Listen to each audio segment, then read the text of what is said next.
Hey guys, welcome back to the channel. This is story about what if Uzumaki decides that he can no longer hide her true self after her battle with Haku on the bridge. Part 1. Before I start, please do support for more amazing content and comments for part 2. Do consider to subscribe my channel and share my video to your friends and check out the description as well. Let's start the video. Malicious red chakra swirled violently around a boy covered in cuts and needles who kneeled over his fallen comrade in a dome of ice mirrors.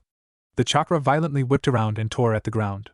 He shook as he placed his hands on his friends within the mirrors.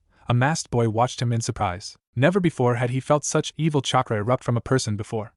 This chakra he thought somewhat shaken by it. Suddenly, the trapped boy began to stand as the samban in his back and legs were pushed out.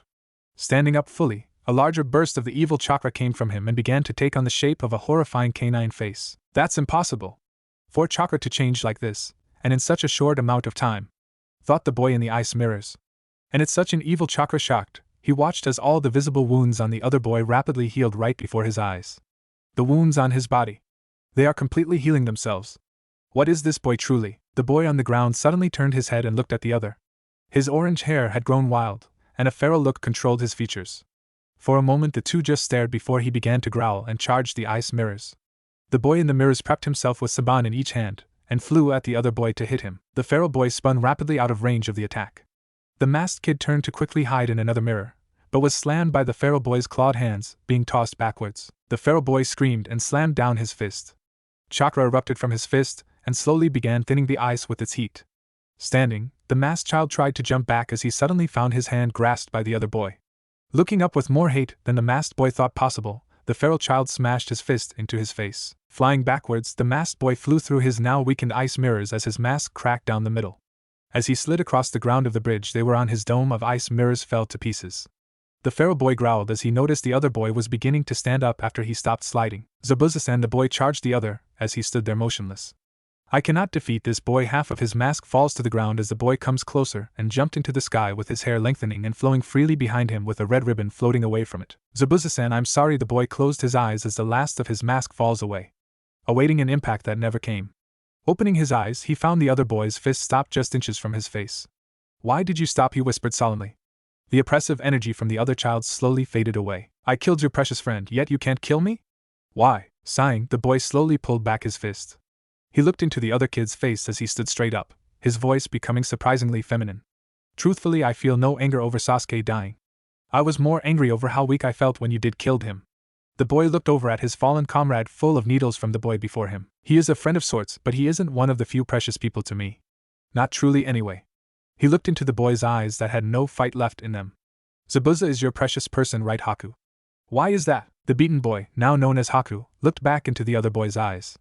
He told his story of how life was for him in Kiri, explaining how his Kekkai Genkai made him a monster in the eyes of his village due to the civil war that broke out. How he one day ended up having to kill his own father to escape with his own life. He smiled when he told how Zabuza found him, a useless broken child with no reason to live. He gave me a reason to live. To live for him. To help him fight his battles to the end. No matter what the cost or reason. That is what makes him so precious to me. So please kill me. The boy tilted his head as he looked at Haku. Why would you want me to do that? He questioned. I thought you wanted to live for that man. What good would killing you do? Haku shook his head. I do wish to live for Zabuza-san, but I am nothing more than his pawn. His tool to use as he sees fit. My only purpose is to fulfill his will as best as I can until I am no longer needed by him. Now I am broken. He has no purpose for a broken tool, thus I have no purpose to continue living. Even if I wasn't his tool, he is like a father to me. Someone I will always stand beside. So please kill me here and now. The boy looked at him sadly. That is sad to hear, Haku, but I won't kill you. If you want to die then kill yourself, but I won't be your killer. A sound suddenly filled the air like 1,000 birds were for some reason chirping, making Haku look towards the sound's direction of origin. I know you won't be here much longer, but I trust you know. You are purer than anyone else I have ever known in my entire life. You are so honest with yourself and others. I just wanted to let you know that. Haku looked at the boy before disappearing into an ice mirror he made suddenly. The boy was left standing alone as he looked into the thick mist aimlessly. The sound of the birds quickly disappeared with a bursting sound that soon brought a stale silence. For a moment nothing happened as he stood there motionlessly until a scent hit him. Blood. The strong scent of copper filled the air as he reached up to his hair and ran a hand all the way down it to the small of his back. He went so far as to even die for that one precious person in his life. Would I do that for anyone on this team? Could I really take a certain death attack for either Sasuke or Sakura so that they could live on to fight again? No. No, I couldn't do something like that. I am Michin, Old Man Tuchi, Irika-sensei, and Old Man Hokage, yes. Maybe even Kakashi-sensei, but not the other two people on this team. I wonder where the ribbon holding up my hair go off to. Slowly the mist began to thin out as a clapping sound could be heard at the unfinished end of the bridge. As the mist cleared, the boy could see his sensei Kakashi standing before Zabuza, whose back was turned to him. Further back towards the beginning of the bridge, his teammate Sakura stood in front of Tazuna, the bridge builder, and the entire reason everyone was there. Sakura could be heard gasping in horror as she noticed Sasuke's downed body surrounded by melted water, broken ice shards, and needles. She quickly ran over to his body with Tazuna following her, and steadily cried over Sasuke's body as Tazuna got a good look at the life a shinobi and kunoichi lived. Down at the unfinished end of the bridge, a short man in a business suit with gray hair, a scrunchy face, and glasses on stood with a large group of bandits behind him. He was clapping with a comical smile on his face, and a cane tucked under his arm. Well, well, well. They call you a demon, but all I see is pathetic excuse for a missing knee. You let some scarecrow and a bunch of snot-nosed brats beat you like this. A complete waste of my money. Well, at least I never planned to pay you in the first place. Zabuza's eyes narrowed in anger as he turned his head slightly to Kakashi. It seems our business with each other is done, Kakashi. I should have known that a snake in the grass like Gato would betray me whenever he saw the perfect opportunity for it to happen. Kakashi nodded his understanding. The clack of Gato's cane snapped out on the bridge as he walked over to Haku's lifeless body. A bloody hole the size of a fist was in the left side of his chest. This is the kid that damn near broke my wrist last time we met. I owe you for that little stunt still. Too bad you won't be able to feel this. Spitting onto the blank face of Haku, Gato proceeded to viciously kick and stomp on the boy's corpse. He laughed with each strike as Kakashi clenched his fist and Zabuza held back tears of loss and anger as he did the same. Just as the man was about to stomp down on the boy's head, several shuriken lodged their way into his chest as a kunai struck his throat. Gato gurgled and spat out blood as he fell to the ground clutching his throat. Everyone watched as he struggled and kicked about before an explosive tag went off. Gato's head tore away from his body as his chest ripped apart in a shower of red. The sight made many of the bandits lose their lunch, and made Tazuna and Sakura, who screamed, pass out from the horrific display. Those who could stomach the sight couldn't actually believe it. While the bandits continued to look at the spot their former employer's main body occupied, Kakashi and Zabuza turned to the boy whose hand was still out in a throwing motion. No one should disrespect the dead like that, he said to no one in particular. Zabuza walked over to Haku's body as Kakashi quickly moved to the boy's side. Your hair, he said, you should put it back up before Sakura wakes and notices. I don't think you want her to get curious and start asking you questions about it or anything. He placed a hand on the young boy's shoulder as he looked back at his other two students. One of them was beginning to stir, and it wasn't Sakura. Not Sasuke either for that matter. The boy looked back at his teammates, and sighed with a tiny bit of relief that he hadn't actually caused the Uchiha to die. Let them see. If they ask, I will confess to not being a boy, but a girl. No one can hide behind a mask forever. Also, I lost my ribbon. If you happen to see it, I'd like it back, you know. Kakashi nodded as the newly revealed girl walked over to Haku and Zabuza. She kneeled down next to them as the bandits began yelling about having lost their pay. The two kneeled silently beside the fallen boy. You know, Zabuza suddenly said, Haku didn't deserve this kind of life or death. He was too kind at the heart to be what I tried to mold him into. Looking at the girl next to him, he clenched his fist in sadness. His death is my blame to take. Standing, the girl grabbed the hilt of Zabuza's sword and pulled it away from the grieving, and now surprised, missing Nin. Haku-san became my friend in a matter of minutes some time ago, she whispered sadly. I felt I could truly trust him. That isn't something I can say for many others around me. Not even my own two teammates have my true friendship, let alone trust. Dragging the large weapon behind her, the girl walked towards the agitated group of bandits as her body began to be surrounded by the evil red chakra once again. He saw you as a father. No matter what you did. The day you found him, you became his one and only purpose. That boy would fight for you harder than he would even fight for his own life. That's why I'm going to kill all these bastards right now.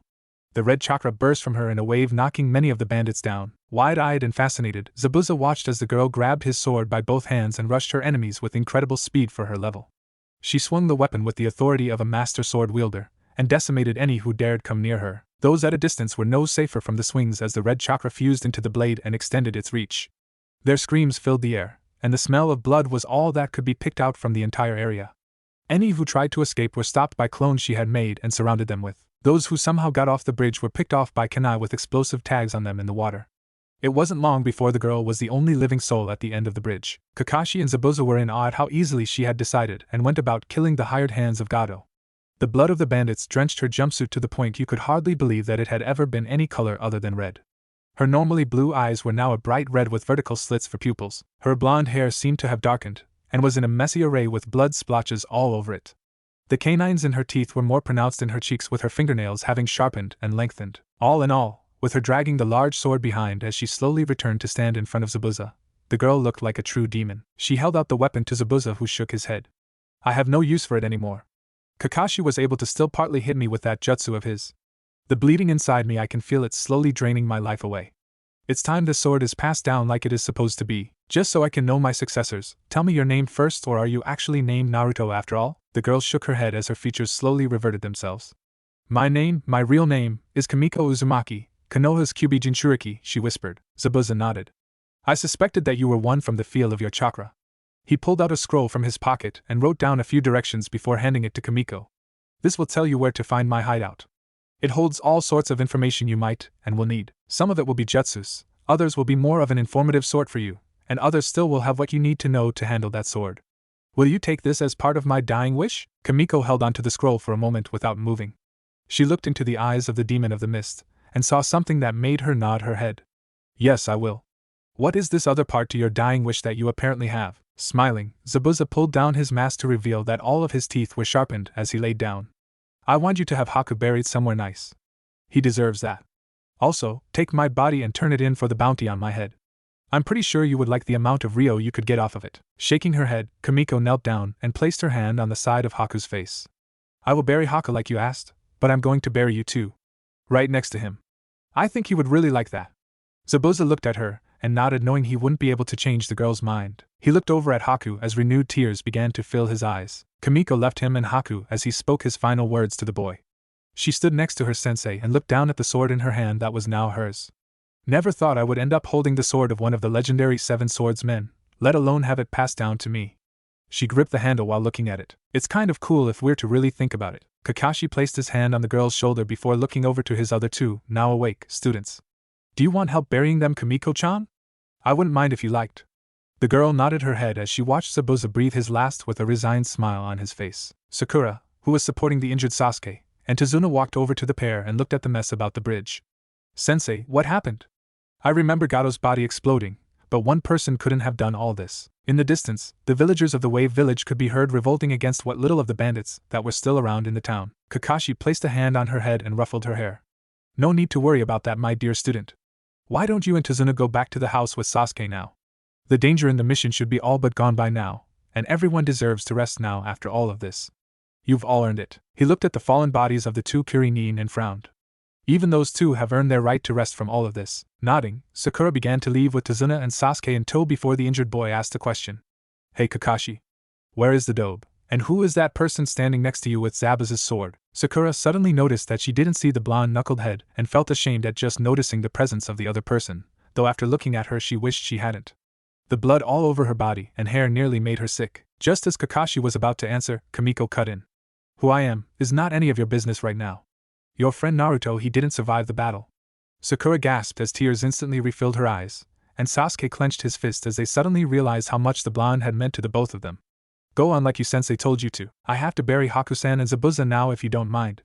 Getting a nod from Kakashi, the 2 genin left, after a slight moment of hesitation, with their charge following close behind them. Kamiko watched her 2 teammates walk away with an emotionless stare before moving on to the 2 dead Kirinin. Kamiko and Kakashi picked up Haku and Zabuza respectively, and made their way down the bridge, and hopped down to make their way across the water. They walked the entire way across the water without saying even a single word to each other. Not even when Kamiko's feet began to tremble from how little strength she had left to support herself and Haku with. They eventually made it to where the unfinished bridge was going to end with little to no strength left in either of them. There was a slope far off to the side of the ridge that Kamiko noticed, and led Kakashi over to it. This is a good spot. I think Haku would like the scene this place provides. Kakashi nodded as the 2 dug the graves for the 2 Kirinin and buried them. The girl pulled out the scroll she was given and shook it a little. I'm going to go get that stuff from that hideout place. Don't tell Sakura or Sasuke anything until I get back. I want to tell them as much as possible myself. Well, not really, but you know what I mean. Are you sure about that, Kamiko? Kakashi asked worriedly as he looked on to the sad girl. We could just say you are a random girl who found out she was related to Naruto. You don't have to reveal who you are to them. The girl shook her head slowly as she walked away. Reality. Can't hide behind a mask from it, Kakashi-sensei. Just can't hide behind one. At least, not forever, that is. The silver-haired man watched as his student walked off into the distance. He sighed before turning to look at the bridge in the distance. It would stand for many things to the villagers. For Kamiko, it would be a mark of reality. As she walked away from Kakashi, Kamiko looked up into the sky. Haku.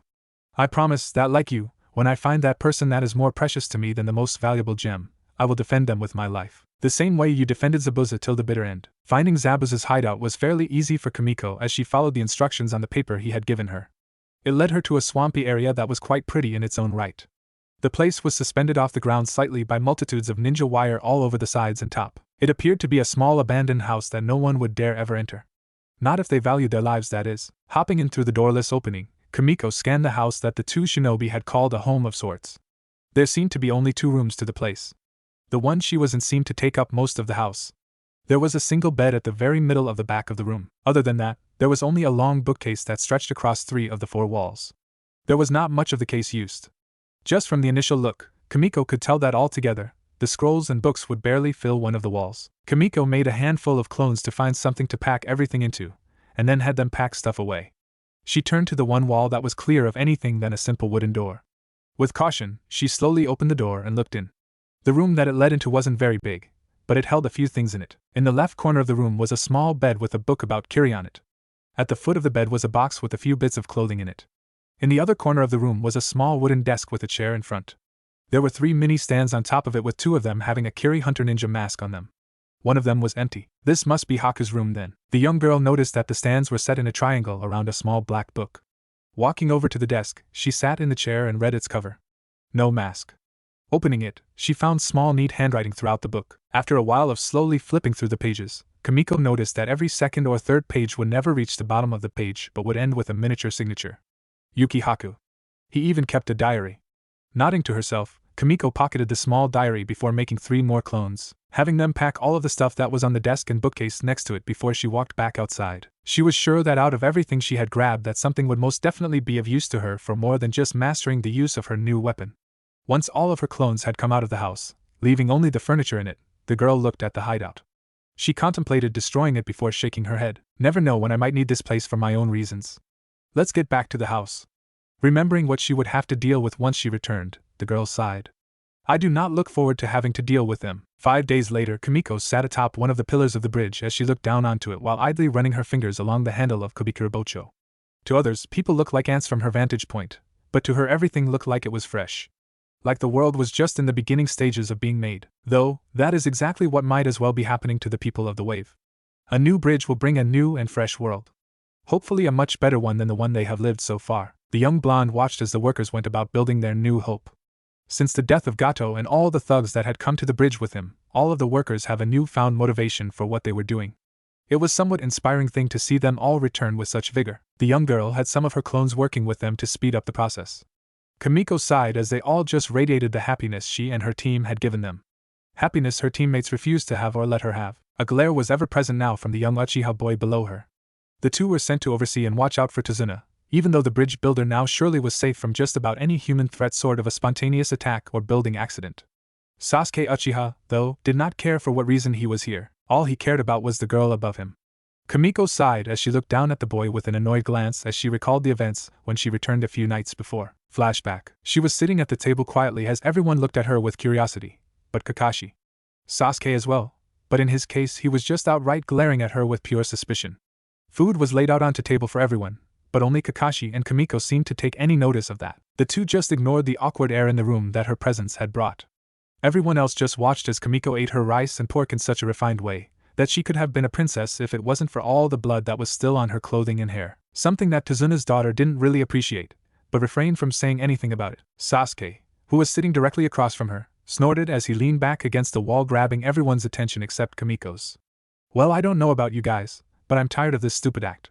He leaned forward again and smirked. This girl isn't anyone special, so enough with the acting like she is. Now, who the hell are you? After a moment's hesitation, Sakura nodded her head in agreement with him, while Tazuna and his family just frowned.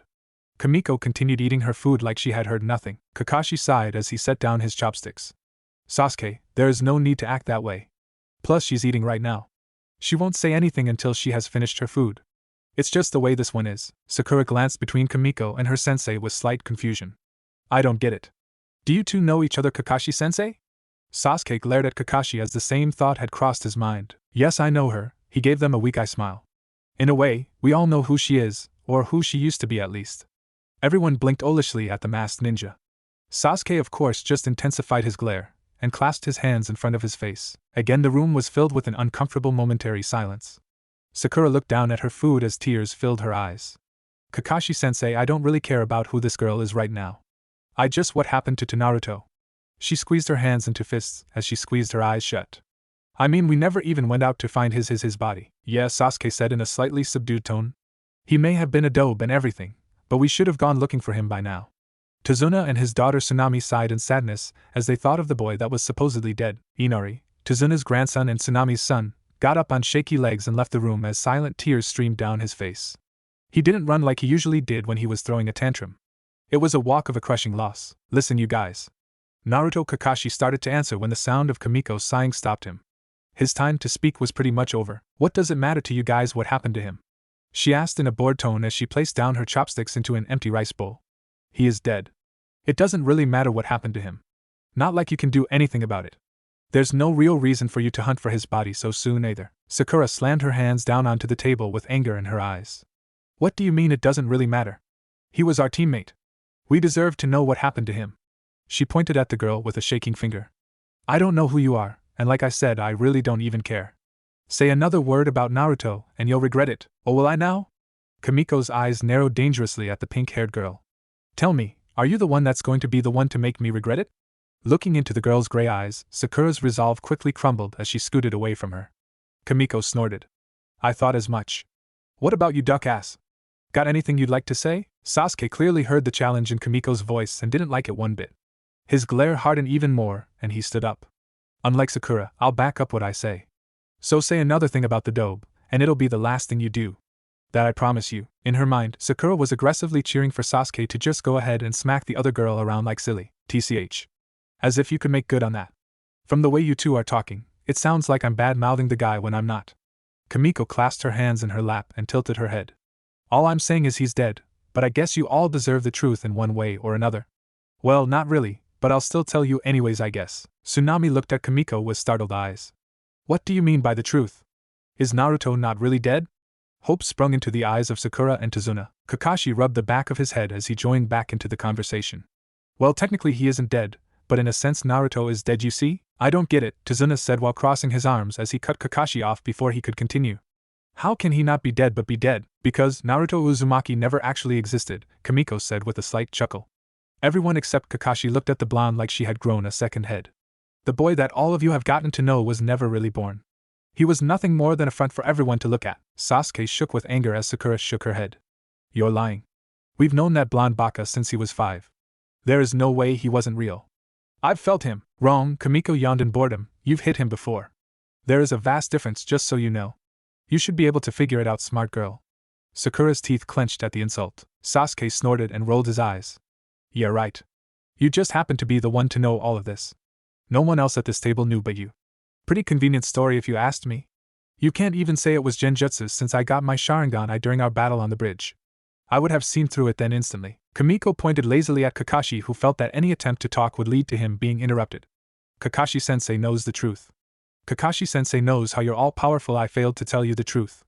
She looked at everyone and shrugged, deciding to just say it instead of messing with them, though part of her did want to watch them fall over themselves trying to figure out the obvious. Kakashi-sensei is one of the few people who knew who Naruto really was honestly. And who was that? Tsunami asked. The blonde-haired girl smirked slightly and pointed at herself. Naruto Uzumaki was me. Flashback end. The girl looked back at the workers and lazily swung her legs back and forth. Of course, after that, Tsunami and Tazuna took it all in strides while those two idiots just exploded.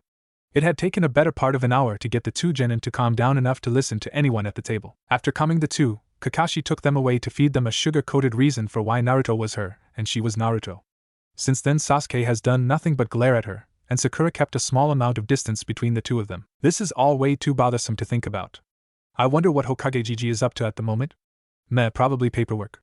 Poor guy. Jumping down from her perch onto the top of a small shack by the bridge then to the ground, Kimiko passed by Sasuke, who glared at the large weapon strapped to her back, and walked over to Tazuna, who was wiping sweat away from his forehead. How much longer until this bridge is done, Tazuna-san? Tazuna looked down at the girl and smiled. After getting used to her pretty quickly, he had his daughter get her some clothes that were meant for a girl her age to wear. not the blood-stained jumpsuit she had yet to change out of at the time of her reveal. Ah, Kamiko-kun, we should be able to finish the bridge in 2 more days tops at this rate. One if we take no breaks, but no one here is that enthusiastic. How are you liking the clothes that Tsunami gave you? Kamiko looked down at her clothes and shrugged. She wore a short-sleeved black shirt with the end of the sleeves and the collar colored gray, and a pair of thin gray pants with the waistband colored black. I don't have any complaints if that's what you're asking. They fit quite comfortably on me. I'll be sure to return them before we have to leave. Also, I'm a girl, don't you mean, Chan? The bridge builder waved her off as he smiled. You were a boy when I met you, so it's just what slips the tongue when I talk to you. I'll straighten out eventually. As for the clothes, there is no need for that. Tsunami outgrew those clothes when she was 11 years old, and Inari doesn't seem to want to wear them. He laughed as he looked at Kamiko's slight pout. I get it already, I'm a little short. No need for you to point it out. The blonde looked up at the sun in the sky. Anyways, don't you think you guys should call it quits for the day? It is going to start getting dark soon. Tazuna thought for a moment before nodding to himself and walking over to the workers and telling them to pack up. Kamiko turned and looked over at the glaring Uchiha. Yo team! We're done here for the day. You can go back now, I'll wait for Tazuna-san. Sasuke grunted and walked off without a word. Stupid team, that one seems to be even more of a handful than before, Tazuna observed as he walked back over to Kamiko. And that's actually saying something. TCH, you're telling me. I never really liked that guy one bit. She dispelled all of her clones and followed the man off of the bridge. Sakura is no better than him right now either. Any time I try even approach the girl, she'll leave and ignore me. At least with Sasuke I know why he is acting this way. Tazuna gave her a questioning look and she shrugged. Her pride. Many Uchiha had an almost god complex. The fact that I have been able to deceive him for so long doesn't sit well with him one bit. Especially after he gained his all-powerful Sharingan too. Plus it doesn't hurt that he's a major asshole. Tazuna laughed heartily as he slapped Kamiko on the back. That he is, Kamiko-chan. That he is. Maybe he'll find a nice young girl to loosen him up someday, Kamiko sighed. If so, Ino and Sakura need to hurry their lazy asses up. I'm tired of that team giving me a damn headache. I'm sure as hell not gonna be that girl no matter what. The two talked about the bridge on their return until they reached the house and were greeted by Tsunami setting up the table. Do you need any help with that, Tsunami-san? Tsunami looked up and smiled with relief. Oh yes, Miko-chan. Could you cook the rice while I make the fish? I had Sakura doing it, but Tsunami looked around nervously and sighed. But that girl has practically no cooking skills whatsoever. How do you set water on fire without any oil in it? Kamiko snickered as she walked into the kitchen and grabbed a pot for the rice. I have no idea, Tsunami-chan, but no worries, I'll take care of it for you. She put water into the rice-filled pot and then added a bit of butter while Tsunami started cutting the fish. As she stirred the pot gently with a wooden spoon, she pulled out 3 carrots she found and ran them under the water. This is really nice, she thought as she cut up the carrots. She placed the small pieces into the rice with a small hidden smile. It may be just rice, but I always wanted to cook alongside someone. I am Nichin and Tucci would never let me. After watching the rice boil for a while longer, she turned to Tsunami, who astonishingly had just finished cooking the fish. But how? I'm just now finishing the rice. How could you have already finished the fish in the time it took me to cook rice? Tsunami giggled. Well, that's a secret, Miko-chan. I can't have people running around finishing the fish just as fast as me with them still tasting this good now, can I? The bridge builder's daughter winked. How about you go sit at the table? I'll bring the food out in a moment myself. Thank you for the help. Kamiko laughed silently as she walked out of the kitchen, leaving a clone behind to help carry in the food. That way she was still able to help, while still doing what she was told to do. She wasn't the first one to the table. Kakashi and Sasuke were whispering an argument, while Tazuna was already downing a bottle of cheap alcohol he had bought. Sakura and Inari weren't to be seen at the table just yet. For a moment the girl considered interrupting the argument between teacher and student, but didn't feel like dealing with Sasuke's brooding or glares any more than was necessary. Sitting at the table, she ran her hand over the handle of the large weapon on her back. Something she has found herself doing quite a lot out of boredom. The weapon hadn't belonged to her very long, but she found herself attached to it like it was always hers. Her training with it has only been the bare basics of all sword training, swinging the sword down and overhead to stop them at certain points, turning the blade sideways and slicing it horizontally across her chest starting from her back, and again swing her sword overhead and diagonally across her body at certain points. She rarely put it all together, even though it was highly recommended to do so. Kamiko decided to wait until she had a real teacher to show her how to properly use her weapon. Sighing, Kakashi sat next to her and gave her an eye smile. An unhappy Sasuke sat across from them and proceeded to glare at the empty bowl before him. So how has your training been going, Kamiko-chan? Kakashi asked kindly. The girl shrugged in response. I don't know really. It's not like I have someone to show me what to do, sensei. Nor did I see Zabuza actually fight with it either. I have to find someone for that after we get back to the village. Nodding, Kakashi sent an eye smile to Sakura, who walked into the room. Sakura returned the smile and quickly sat by Sasuke, who inched away from the girl. Maybe I can help you with that, Kakashi said after pulling out his little orange book. I know a few good kenjutsu artists in the village. I'm sure one of them would be able to find time to train you. Thanks, Kakashi-sensei. Kamiko smiled as Inari made his way into the room and sat next to her. How are you, Inari? The young boy looked up at Kamiko with a toothy grin. Good, Kamiko-nichin. The other kids are starting to hang around me again. The girl patted his head before snatching the blue hat off of it. That's all fine and good, but don't forget. No hats at the table. Kakashi snickered at Kamiko's mother-like words before she sent him a hard glare. After Kakashi stopped laughing, the blonde girl looked at Sakura. For just a moment their eyes met before Sakura quickly looked away. Growing irritated with the girl, Kamiko was about to call out her name when Tsunami and her clones swept in with the food. I hope nobody minds, but I added some chopped celery to the fish. Deflating slightly, Kamiko smiled at Tsunami as the food was placed in front of her. The women skipped to Zuna before sitting down with her own food. The old man looked at his daughter indignantly as she began eating. Tsunami, I think you forgot about me, he chuckled. Tsunami didn't even look at the man. No, I didn't. You know how I feel about you drinking before I have even brought out the food. The man garbled nonsense before standing up to get his own food. Kamiko laughed as he wobbled off. Maybe you should just hide the alcohol from him, Tsunami-san. That way he can't be tempted by it. Everyone laughed or chuckled at the sudden crashing and cursing they heard from the kitchen. After he came back, everyone calmed down a small amount, but Sakura seemed put off for some reason. I thought you didn't talk at the table until you finished eating, Sakura said to Kamiko lowly as she slowly ate her own food. The fresh joy in the room was quickly snuffed by the girl's tone of voice. Looking at her teammate, Kamiko wondered about the girl. There were so many ways to approach one like Sakura, so she quickly chose the way she preferred, and pointed down at her empty rice bowl and fish plate. As you can see, Haruno-san, I have finished eating already. Which really isn't any of your concern. I would appreciate it if you didn't try calling me a liar. Sakura continued to stare at her food. But then I would be calling you exactly what you are. A chill ran through the room as Kamiko's glare hardened. She pushed her nails into her open palm under the table to keep from launching herself at the poor child across from her. Oh really now? So I'm a liar, huh? The blonde smiled sweetly at the pink-haired girl. What gives you the right to call me by anything but my name? The chill in the room seemed to heighten, but only Sakura seemed to suffer its effects. The girl's teeth were chattering, and her body was shaking. Her skin ever seemed to visibly be turning a light blue to those around her. It was as if she had stepped into her own personal frozen hell and couldn't find a way out. Her breath itched every time she tried to breathe, and the air felt far too thick in her throat to go down. Just as Sakura was about to snap, it all disappeared, making her fall back against the wall behind her. Looking up, Sakura saw Kamiko's chilling grin and regretted her words. That was uncalled for, Kakashi said seriously to Kamiko with a frown and a hand on her shoulder. Directing ki like that is for your enemies, not your allies. The girl frowned as she cut a look at her sensei before huffing in annoyance. The same goes for you, Sakura, Kakashi said in a softer tone. Kamiko-chan has her reasons for not revealing herself before now. Try to understand that her life could have been much worse if everyone had known she was not a boy. Sakura nodded as she went back to eating, unable to stop her constant shivering. She didn't understand why life would have been hard for Kamiko if she didn't hide as a boy. On the other hand, she no longer felt it mattered. Swallowing, Sakura tried to amend her words. Well, I mean, how about you tell us about yourself then? You know, like when we were first put together as a team. Sasuke stopped eating and looked at Kamiko with eyes that said he thought the same, but refused to verbally chip in. That sounds reasonable, don't you think, Miko-chan? Tsunami smiled at Kamiko, trying to help destroy the tension between the three teammates. How troublesome. Kamiko sighed with a chuckle as she thought of the only other person in their age group that knew the truth about her. Well, my name is Uzumaki Rin Kamiko. I like ramen, training, and learning new jutsus.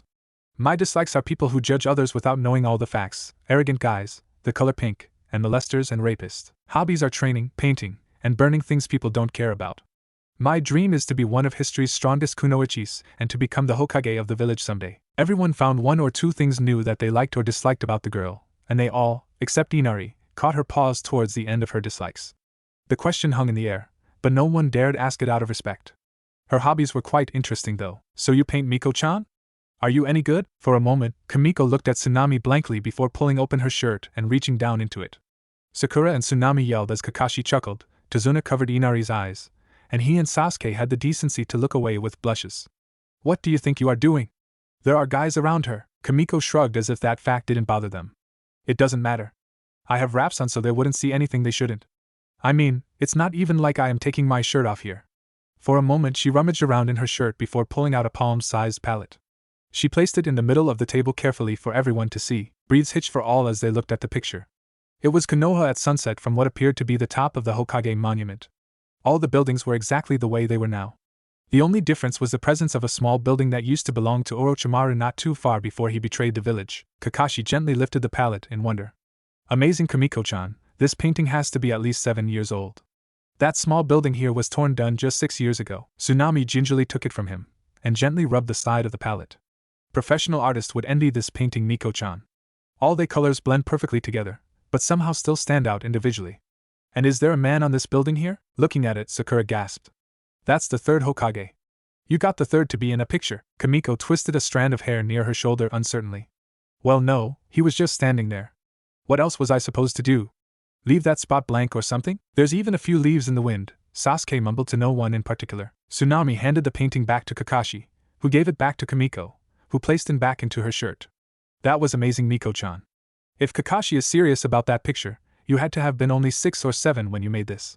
And you still paint? Kamiko nodded. Wow. I would love to see more if I ever get the chance. After the painting had been seen, things just seemed to relax for everyone at the table. Sakura still didn't look in Kamiko's direction much, but she at least tried to be friendly. Sasuke was still a selfish prick, which was to be expected. At the very least, he wasn't demanding anything of the girl. Kamiko had assumed he would upon finding out she had inherited everything from Zabuza, but he seemed content to stay quiet about it. For now, that is. By the time they were standing on the completed bridge, the 3 genin found things were the way they used to be for them, if not slightly better. They waved, as they followed Kakashi away, to the cheering crowd of wave villagers. You think they'll remember any of us? Sakura said as they turned away from the people. Who knows, Kakashi said into his book, but what really matters is that they know they are truly free. Sasuke and Kamiko nodded in agreement. Tazuna smiled as he watched them walk away before turning to his people. Well, now we need to name this bridge. Any suggestions? Name it after you, Tazuna. No way. It has to be named the Supreme Bridge. What about the Wave Bridge? How about Salvation's Bridge? Tsunami smiled as a name came to her. How about the boy that never was, who brought peace into all of our lives? The Great Naruto. The Great Naruto Bridge. People slowly nodded their heads in the agreement as the name started to catch on. Soon it was being chanted in an off-key fashion. Tazuna smiled and looked at it. Yeah. The Great Maelstrom Bridge. The cheers for the name were deafening. Hey Kakashi-sensei, did you ever look for my ribbon? Huh! Kotetsu Higain and Izumo Kamizuki were completely bored out of their minds. Due to a small screw-up that occurred at the end of their latest mission, they had been put on gate duty for the past 2.5 months. Izumo looked at his friend and sighed. While he was tired of guarding the gate since nothing ever happened at it, Kotetsu was just fine to be lounging around and really doing nothing at the gate with no real expectations of him. At times the man even seemed to be happy about it. Izumo could never understand his mentality, and never would. Just as he was about to strike up a conversation with his partner, he saw 4 figures in the distance walking towards the gate. He squinted and just made out the form of Kakashi reading his book as he led his team back to the village. Hey Kotetsu, look who has finally come back from their first real mission as a team outside the village, Kotetsu grumbled as he sat up from his resting position. When he saw Kakashi and the others, a grin broke out onto his face. Hey you guys! How was the mission? He yelled out to the oncoming ninja before his smile slowly fell as they came closer. It was always great to see the same amount of people return from a mission as left for it. That was unless the people coming back weren't completely the same as those who left. Kakashi, where's Naruto and who's the cute little girl you guys brought back with you? He gave Kamiko a quick once-over and his eyes widened.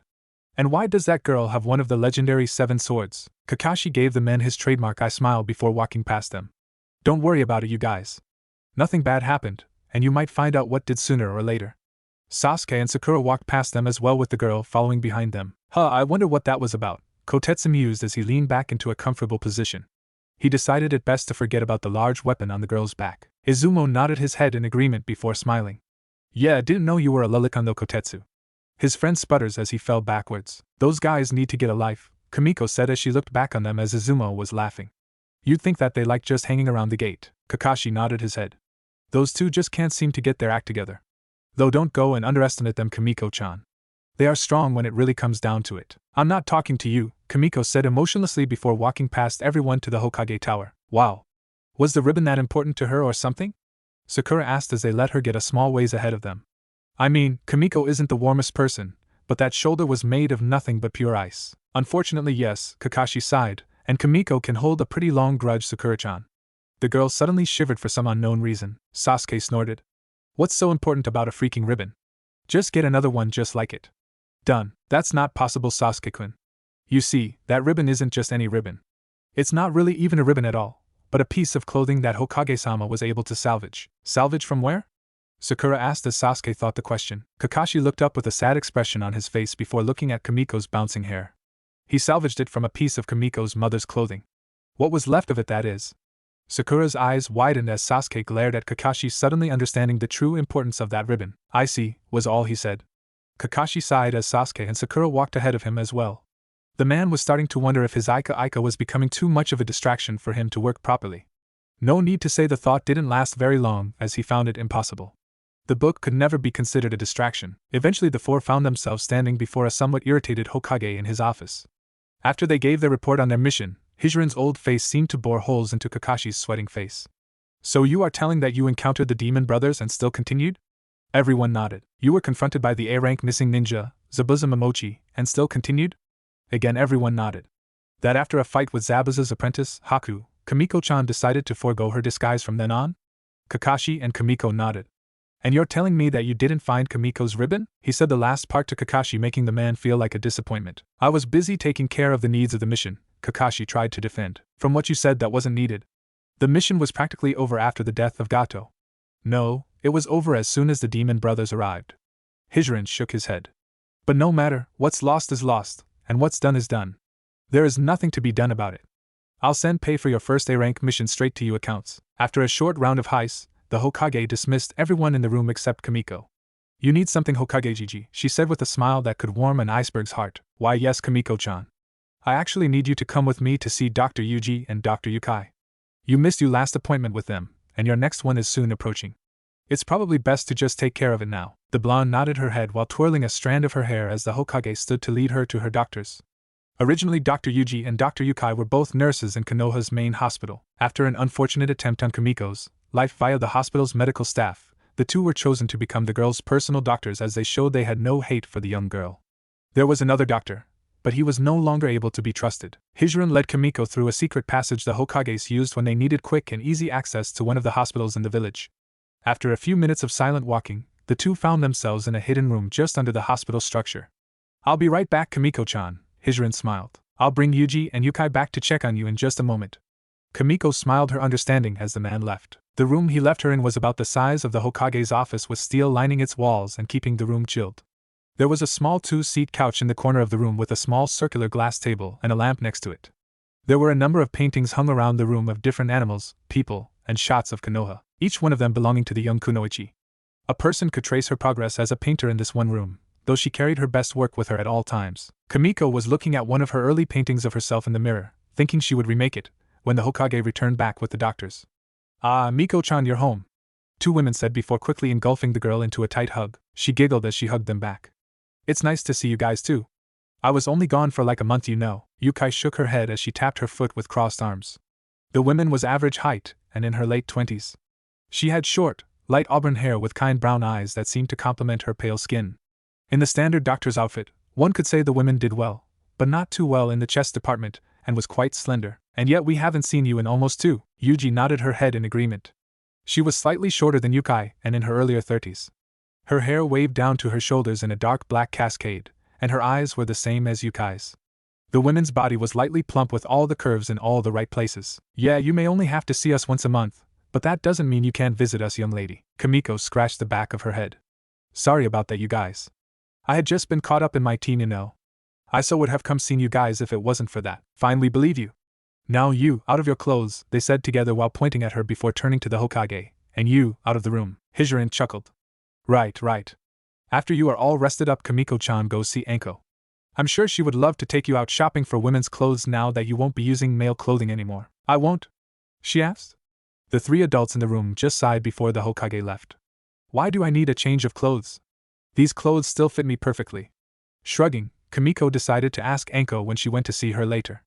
Soon the girl was sitting on the edge of a bed in the middle of the room in just her chest wrappings. Those two, Miko-chan, Yuji said as she looked at Kamiko. The young girl's face suddenly heated up. Why would I need to take these off, Yuji-chan? I never had to take them off before. Yukai lifted her hand in the air as her other one shifted around in a bag. Easy, Miko-chan. You are getting older and will, if you already haven't, start to develop. The wraps were decoration up until now. Kamiko hesitated before turning her back on the older women. She quickly undid the wraps before covering her chest in an uncharacteristic show of embarrassment. Miko-chan, turn around so we can start. The girl turned around while still covering her chest. The sight was cute to the doctors as Kamiko's face was as red as could be and was looking away from them with a clearly developing chest. See, can I just keep my arms like this? The two women just rolled their eyes before beginning their inspection of the girl's body. The checkup didn't last very long.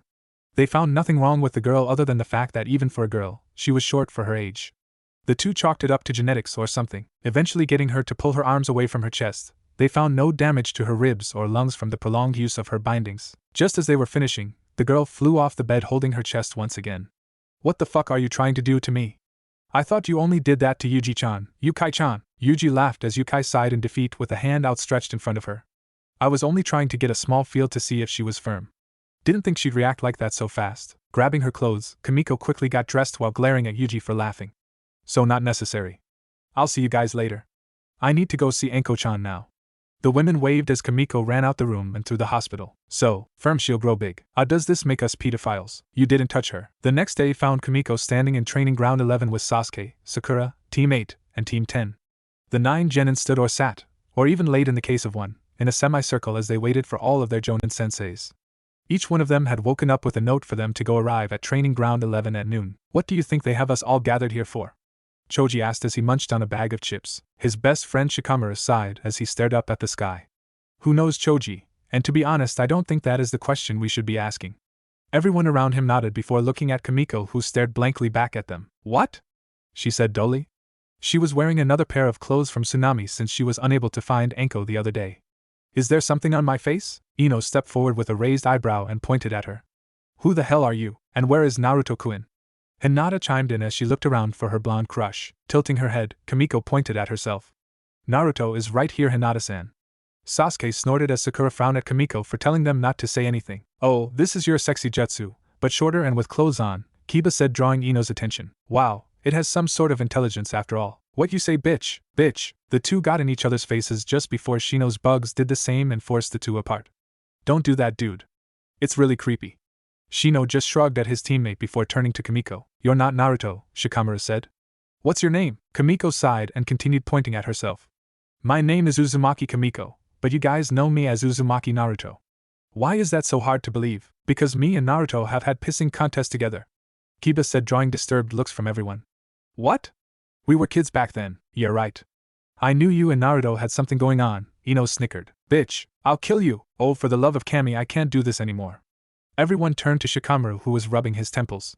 She's telling the truth. The girl has been running around disguised as the blonde idiot you got to know, alright? Now shut up, I'm trying to sleep. Kamiko pouted as she looked at the lazy genius.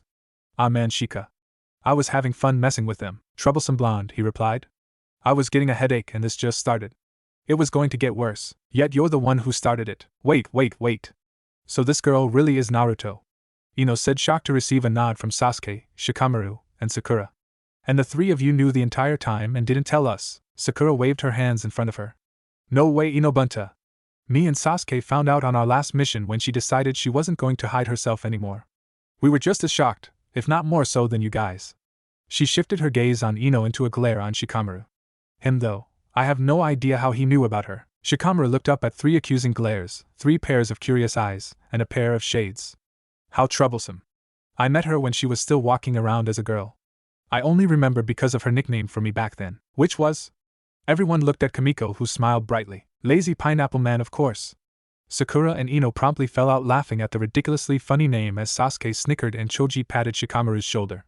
Shikamaru seemed to be mumbling something about annoying women, but only Choji could hear him. Hinata was standing staring at the others with blank eyes. I still like her, does that make me gay? Father really won't accept this. But, Kiba was banging his head on the trunk of a tree. She's seen me naked. She's seen me naked. She's seen me naked.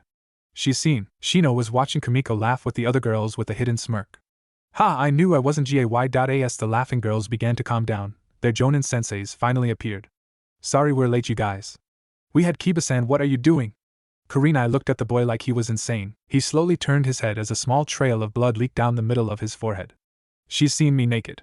A blank stare was all any of the Jonin had to offer the boy. Asuma shook his head. As Kurenai-san was saying, we had to. Who is that? He pointed his finger at Kamiko as the genin sighed. Sighing, Shikamaru decided to roll over to his sensei and explain the situation, leaving both Kurenai and Asuma to stare at Kamiko confused. Look, Kakashi said as he read his porn, we all had to attend a meeting before coming to you all. He pulled out 3 papers that he held out lazily to his students. We nominated all 9 of you for this year's Chunin selection exams in Konoha next month.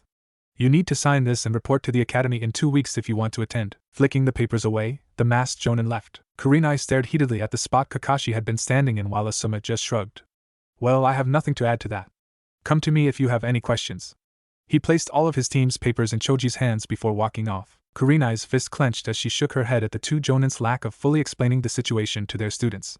Signaling her students to follow her, Kurenai left while mumbling about lazy asses. After getting a paper from Choji, who went to sit by Shikamaru, Ino walked over to Sakura and Kamiko. So, you've seen Kiba naked, huh? She asked while smirking. As Sakura's face became heated from the thoughts of a naked Kiba, Kamiko just shrugged. Yeah. I mean, I've technically have seen all the guys except Shino and Sasuke naked. And let me tell you, you're not missing much if you never see Kiba naked. Ino fell down laughing as Sakura slumped to the ground mentally scarred. Ino slowly recovered from her laughter and stared up at Kamiko with a grin. How did you hide all of that hair of yours, Kamiko? There's no way we could have missed it. I mean, look at it. If I take out my ponytail, I still don't have that much hair. Kamiko puckered her lips slightly. I had a ribbon that was given to me as a present to help tie my hair into itself without tangling it. That's pretty cool. What did you do with the ribbon? Gloomy air suddenly appeared around Kamiko, who was now leaning against a tree. A small wavering smile played across her face as she chuckled on and off. That ribbon is Ground Zero Bunta, Sakura whispered furiously into her ear. She lost it on our last mission during the battle and asked Kakashi-sensei to help her find it. The guy flat out refused the girl and almost made her cry from what she told me. Ino's eyes widened. Forehead, are you kidding me? You better not be kidding me. Sakura shook her head. Damn, I can't wait for Kurenai-sensei to hear about this. What else happened? Details. Kamiko watched from a distance as Sakura and Ino huddled together. She tried to hear what they were saying, but all she heard was, gossip. I wonder what they are talking about over there. She watched them until she finally got tired of trying to listen to them. She thought about walking over to the boys, but didn't find a reason to, seeing as there was nothing for her to do, and she was just waiting for the others to leave so she could train. Kamiko resolved to take a nap on one of the trees, but it was as soon as she sat down that Ino and Sakura appeared in front of her with expectant gazes. Hi, Sakura squinted at the girl. I've been somewhat distracted for a while, but now is a better time to ask than never. Ino nodded her head. Yeah, so tell us, Kamiko, who do you like? Kamiko stared blankly at the 2 girls before her. Just as she was going to say it was none of their business, a thought struck her. Blushing, Kamiko looked over at Sasuke several times. Well, you see, Ino and Sakura's eyes widened in horror. Oh no you don't! They yelled in unison. Sasuke-kun is my man. Shut up, Ino Bunta. Sasuke is mine. Didn't you get that when I got paired with him and not you? Sakura turned her glare on the platinum blonde next to her. Ino crossed her arms. That doesn't mean anything in the face of love, forehead. My love for Sasuke-kun far outweighs yours. That's what you think. Why, just the other day Sasuke-kun was telling me how good of a kunoichi I was. Oh bullshit. You aren't even half the kunoichi I am, as if you're a better kunoichi than me. Arg. Forehead, Bunta, forehead, Bunta, forehead, Bunta, Ushi. Sakura's eyes widened at the insult before going red at the face. You bitch. How dare you? Launching herself, Sakura tackled Ino to the ground. The 2 rolled, punched, and pulled at each other's hair until they heard a soft laughter. Looking up, they noticed that Kamiko was bent over at the waist and was trying to contain her giggles. What's so funny? Ino huffed while sporting a bruise on her cheek. Sakura glared at her with a blackened eye. Yeah, what do you have to laugh about? Kamiko bit the inside of her cheek as her chuckles shook her body. Oh nothing, just that you 2 fell for that so damn easily. The 2 girls stared at Kamiko blankly. What? Pfft. I don't even like the team. There's no way he could be a love interest for me. That boy is a pansy anyways. Kamiko laughed as Sasuke glared at her from a distance. How can you say that about someone as great as Sasuke-kun? Sakura exclaimed. Easy, he's just not my type. That blonde shrugged her shoulders. Ino nodded her head. That's understandable. Then what is your type if not Sasuke's type? The gossip in the young heiress far outweighed need for her to defend Sasuke. A smile played across Kamiko's face as another joke formed in her mind. Come here and I'll whisper it in your ear, Ino. Nodding, the other blonde scooted closer. Ready for a juicy tidbit of information. Well, Sasuke isn't my type because Ino was cut off mid-sentence as Kamiko's lips smashed onto hers. The girl's eyes widened as Kamiko's hands rose onto her shoulders. Sakura's jaw dropped as she watched both girls fall to the ground with both their lips still locked. Kamiko rolled on top of Ino and pinned the girl's hands beside her head. In the beginning, Ino struggled to push her fellow blonde off of her, but she soon started to calm down. Her eyes slowly closed before she began kissing Kamiko back and wrapped her fingers into the other girl's. Ino began to moan as Kamiko pushed her tongue into her mouth and wrapped around hers. Her moans reached the ears of the 3 remaining boys, who turned to be shocked by the sight. Choji dropped his bag of chips on Shikamaru's head, who decided it was definitely time to leave. Sasuke blinked rapidly before covering his eyes while activating his Sharingan. Kamiko's hands began to roam across Ino's body and squeezed onto her breast. The girl gasped as her back arched and her body began to shake. Her shakes lasted for a minute before she finally relaxed completely. That, Kamiko said in a sweet voice as she pulled away from Ino's lips, is why Sasuke isn't my type. Ino-chan, I could never get this kind of reaction out of that guy. Bouncing up off of the half-conscious girl, Kamiko skipped off to find Shikamaru. Sasuke watched Kamiko leave while Sakura and Choji stared at Ino. Her hand slowly traced her lips as a lazy smile played across her lips. Wow, that was the hottest kiss I've ever had. She stood and stumbled her way back home while still tracing her lips. The mental scars, they just keep coming. Was it really that good of a kiss? Damn, she had to be gay, didn't she? That might be a good thing. That was hot, gotta have a camera next time. Now where did my chips go? I was supposed to be training, wasn't I? Oh well. Lazy pineapple man, damn troublesome woman. It was a warm sunny day in Konoha, with only a few scattered clouds hanging in the sky. The civilians of the village could tell it would be a good day to go out and just enjoy themselves. Though who cared about the civilians and what they are doing? Not I, and hopefully not you. Walking towards the outskirts of a large barbed wired fence, Kamiko sat on a fallen log silently. She pulled out an orange from a bag she had brought with her and slowly began to peel away its soft shell. As she pulled away at the orange, the girl softly hummed to herself, "Ah, could there be a better start to my day than this? None of the villagers caused me any trouble this morning. No annoying teammates have showed up to bother me. And I can eat my orange here in nice silent peace while I wait." Nodding to herself, Kamiko finished peeling her orange just as it was snatched out of her hand. For only a second she sat motionless as a smile stayed frozen on her face before it slowly turned down into a dangerous frown. "Bitch, who stole my fucking orange better get your fucking ass out here before I come hunting for my damn food." Slowly coming out of the cover of the tree she was in, Anko looked wide-eyed at Kamiko. Damn, Kamiko-chan. I was just messing with you," Anko chuckled as she reached out and dropped the orange she snatched. "If I had known you'd go all psycho bitch on me, I'd have just said hello." Kamiko caught the falling peeled orange in an outstretched hand and smirked up at Anko. "Well, maybe next time you'll think before you try to steal a girl's food." Frowning, Anko drops from the tree she was in and glared into the younger girl's smirking face. At first look, it seemed like the two girls would soon be coming to blows before much longer, but soon 2 large goofy grins broke out onto both of their faces as they suddenly hugged each other. It's nice to see you again, Anko Wenshin," Kamiko said happily. Anko chuckled and roughly ruffled the young genin's hair. "Yeah, it's been kind of boring without you around, Gaki. And what did I tell you about calling me Wenshin? Just Nachan will do just fine, you know." Stepping out of the hug and covering her sly smile while looking away, Kamiko chuckled. "But you are my older sister, Wenshin. My much older sister."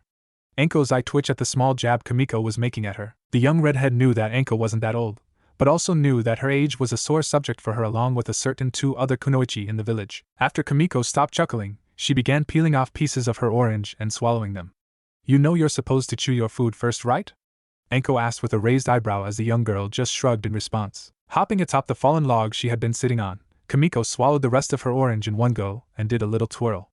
"Anyways, I was looking for you, Anko Wenshin. I tried to find you a few days ago, but it was like you were hiding from me or something." After blinking for a moment, Kamiko looked at Anko with fake tears in her eyes and trembling lips. "Why, you weren't trying to avoid me, were why you, Wenshin?" Going wide-eyed, Anko rushed over to Kamiko and tried to placate the young kunoichi. "What? No. I wasn't trying to avoid you, Gaki. I just got stuck with a mission until I got back just yesterday. Come on, don't go crying on me out here." Grabbing the girl's shoulders, Anko shook her. "What did you want? You wanted something, right? We can go do it right now, no matter what it is." Anko quickly realized her mistake as a devious smile quickly spread across Kamiko's face.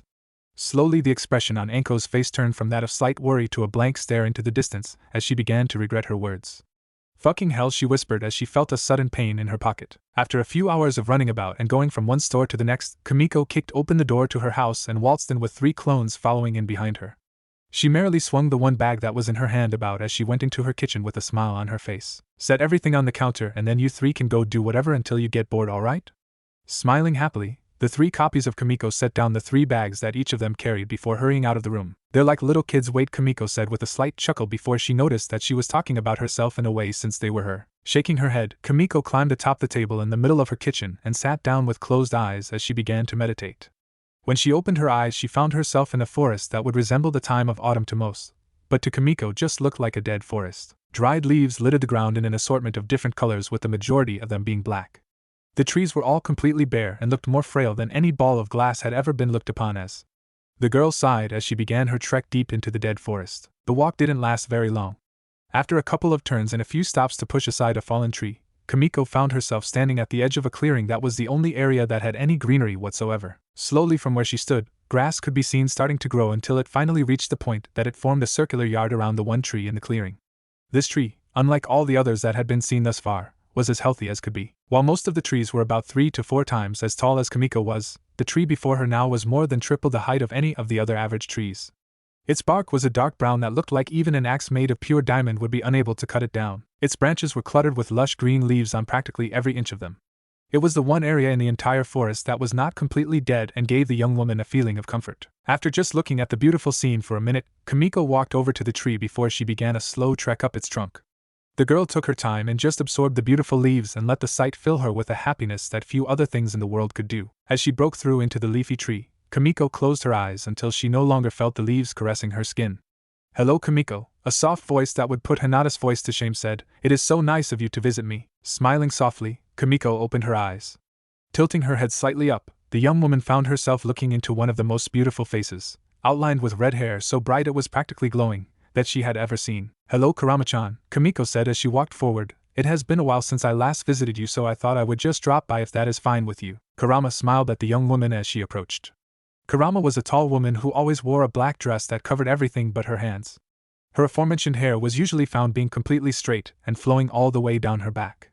Her eyes were just as bright or red as her hair, if not brighter than it. Her smile was always something that made Kamiko feel happy. "You know you are always welcomed here, my child. You never need to worry about whether or not I'm going to want you around." "I know that, Kurachan, but it doesn't hurt to check, nay?" Kamiko said with a small wink as she sat in the lap of the taller woman and looked into her face. "How have you been? The tree has gotten much fuller since the last time I came in here to visit you." Kurama chuckled as she ran a hand through Kamiko's blonde hair. "I have been doing quite well, Miko-chan. You know that this area is all you're doing.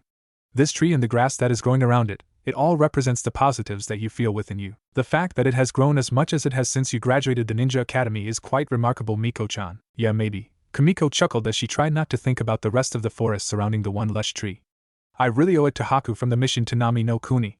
If I hadn't had met him, I would probably still be hiding myself away as that idiot Naruto." Kamiko made slightly disgusted face as she thought of her false persona that was nothing less than horrible to keep up. Kurama shook her head and kissed Kamiko's forehead. "Now you need to give yourself some credit every now and then, Miko-chan. Not only that, but I don't think that Naruto was that bad." Kamiko gave the woman a strange look that said she was insane. "What? I kinda like the personality that you gave him. That never-say-die attitude that he had and the confidence that he expelled was quite enjoyable. Someone like that could have a story written about then with a TV show and several movies to boot." Kamiko shook her head and snorted. "As if anyone would waste valuable time in their life to write a story about some stupid kid like that. I bet they would probably make the kid appear gayer than a fucking rainbow with Sasuke or someone like that too, I bet. Next you're going to tell me that you would be sealed in him as a male with only have half of your full chakra instead of all of it, and still be called a fucking badass." A knock to the head shut the girl up before she could say any more. "What have I told you about that mouth of yours while you're in this tree, Uzumaki Kamiko? This is the purest place in your entire world, so you don't need to go sullying it with that vulgar language of yours, do you understand?" Kamiko nodded as Kurama chuckled. "Good, as long as you understand that. Plus, even a quarter of my strength is, as you say, badass." After that the two women entered into a comfortable silence. Kamiko let her eyes close as she relaxed into Kurama's body. The soft blow of the wind began to swirl around them as Kurama wrapped her arms around the young woman and began to hum softly in her ear. It was a slow tune that seemed to rise and fall like the waves of the ocean and flow like wind current in the sky. It had the power to calm even the angriest beast down from a horrible rage. As she hummed on, Kamiko snuggled into the woman and thought about how the two first met, but quickly shut the memory down as it was too painful for her to think of. Unfortunately, just the thought of the memory was enough to ruin the girl's good mood and unknowingly kill the outer edge of the yard surrounding the tree. "Kurachan," Kamiko said softly as she slightly opened her eyes and tears began to flow out of them. "Will I ever get over this?" Sighing, Kurama squeezed the girl in arms into her tightly. "Of course," Kurama whispered into the girl's hair. "It's going to take time, just like everything in the world will take some amount of time, but it will get better. You've already made so much progress."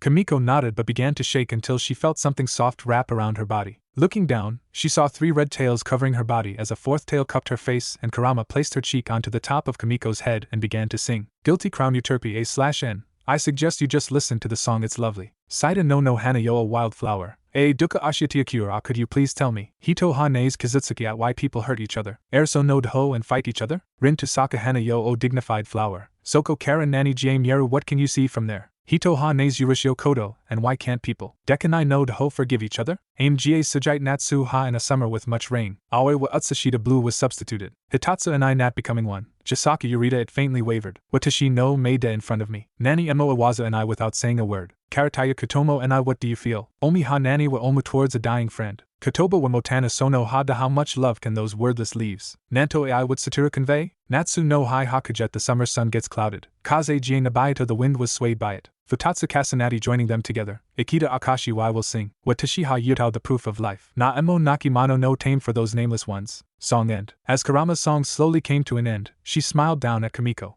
The girl had slowly drifted into a deep sleep while listening to the beautiful song flow out of the mouth of the woman holding her. Sighing, the woman wrapped the 2 of them up using the last of her 5 tails to do so. Everything is going to be alright, Miko-chan, Kurama said sadly. I promise you. Outside of her mind, if a person were to look in on Kamiko, they would find a slightly tear-streaked girl curled up into a ball sleeping soundly atop her kitchen table. A week and a half later found all of Team 7 standing just outside the doors of building where the first exam of the Chunin exams were to be held. Sasuke and Sakura would occasionally glance at Kamiko as the 3 teammates proceeded to open the doors to the building. The girl had started wearing the clothes that she had gotten out of the expense of Anko's wallet instead of her own.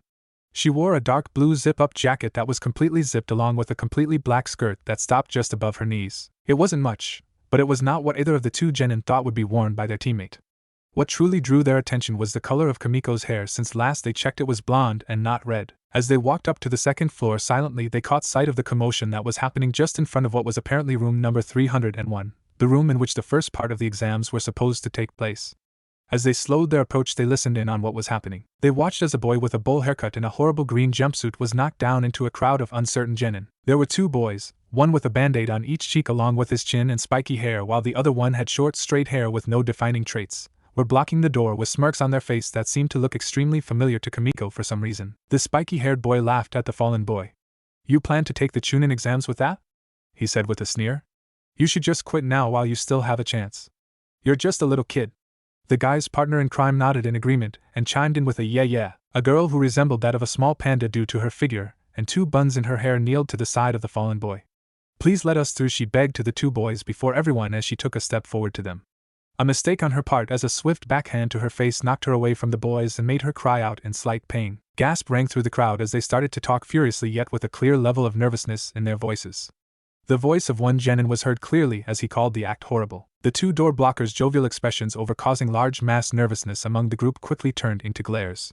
What did you say? One of them said. Listen, this is our kindness. The Chunin exams aren't easy, even we have failed it 3 straight times. Those that take this exam and end up quitting as shinobi and kunoichi, those that die during the exam, we've seen it all. At the mention of dying during the exam, Kamiko noticed the shock and horror that registered on Sakura's face and sighed inwardly. Chunins often become captains of military teams. The failure of a mission, the death of a comrade, that's all the captain's responsibility. Yet kids like you think you can pass these exams? We are just thinning out those who will fail anyways. What's wrong with that? A few teams of genin had quickly lost their resolve and walked away from daunting task of taking the exam. Kamiko sighed and looked past the commotion and sighed. She knew exactly what was going on.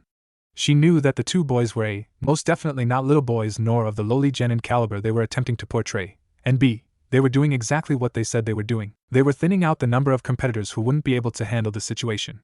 This is only the 2nd floor, so that room is obviously under a genjutsu, and I feel like Sasuke is about to screw everything up any moment now. And I'm really tired of this little stink that Sakura seems to be in right now as well. Sighing, the girl cut a look at both of her teammates before walking past everyone as Sasuke began talking. Just keep walking and don't look back. Traveling the halls on her own was quite relaxing. She didn't have to deal with the uncomfortable silence of being in between a stark silent chatterbox of a girl and the ever-dead silent king of all emos when she was alone.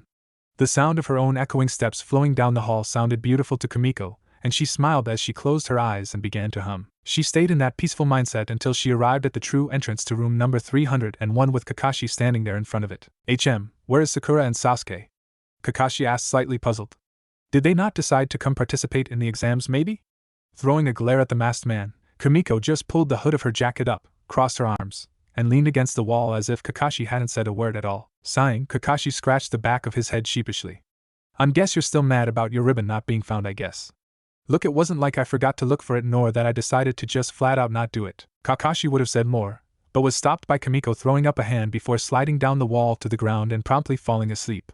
Great talk. Unlike Sakura and Sasuke, Kakashi was not surprised by Kamiko's hair color since he already knew that it was never truly blonde. Kamiko wasn't truly asleep.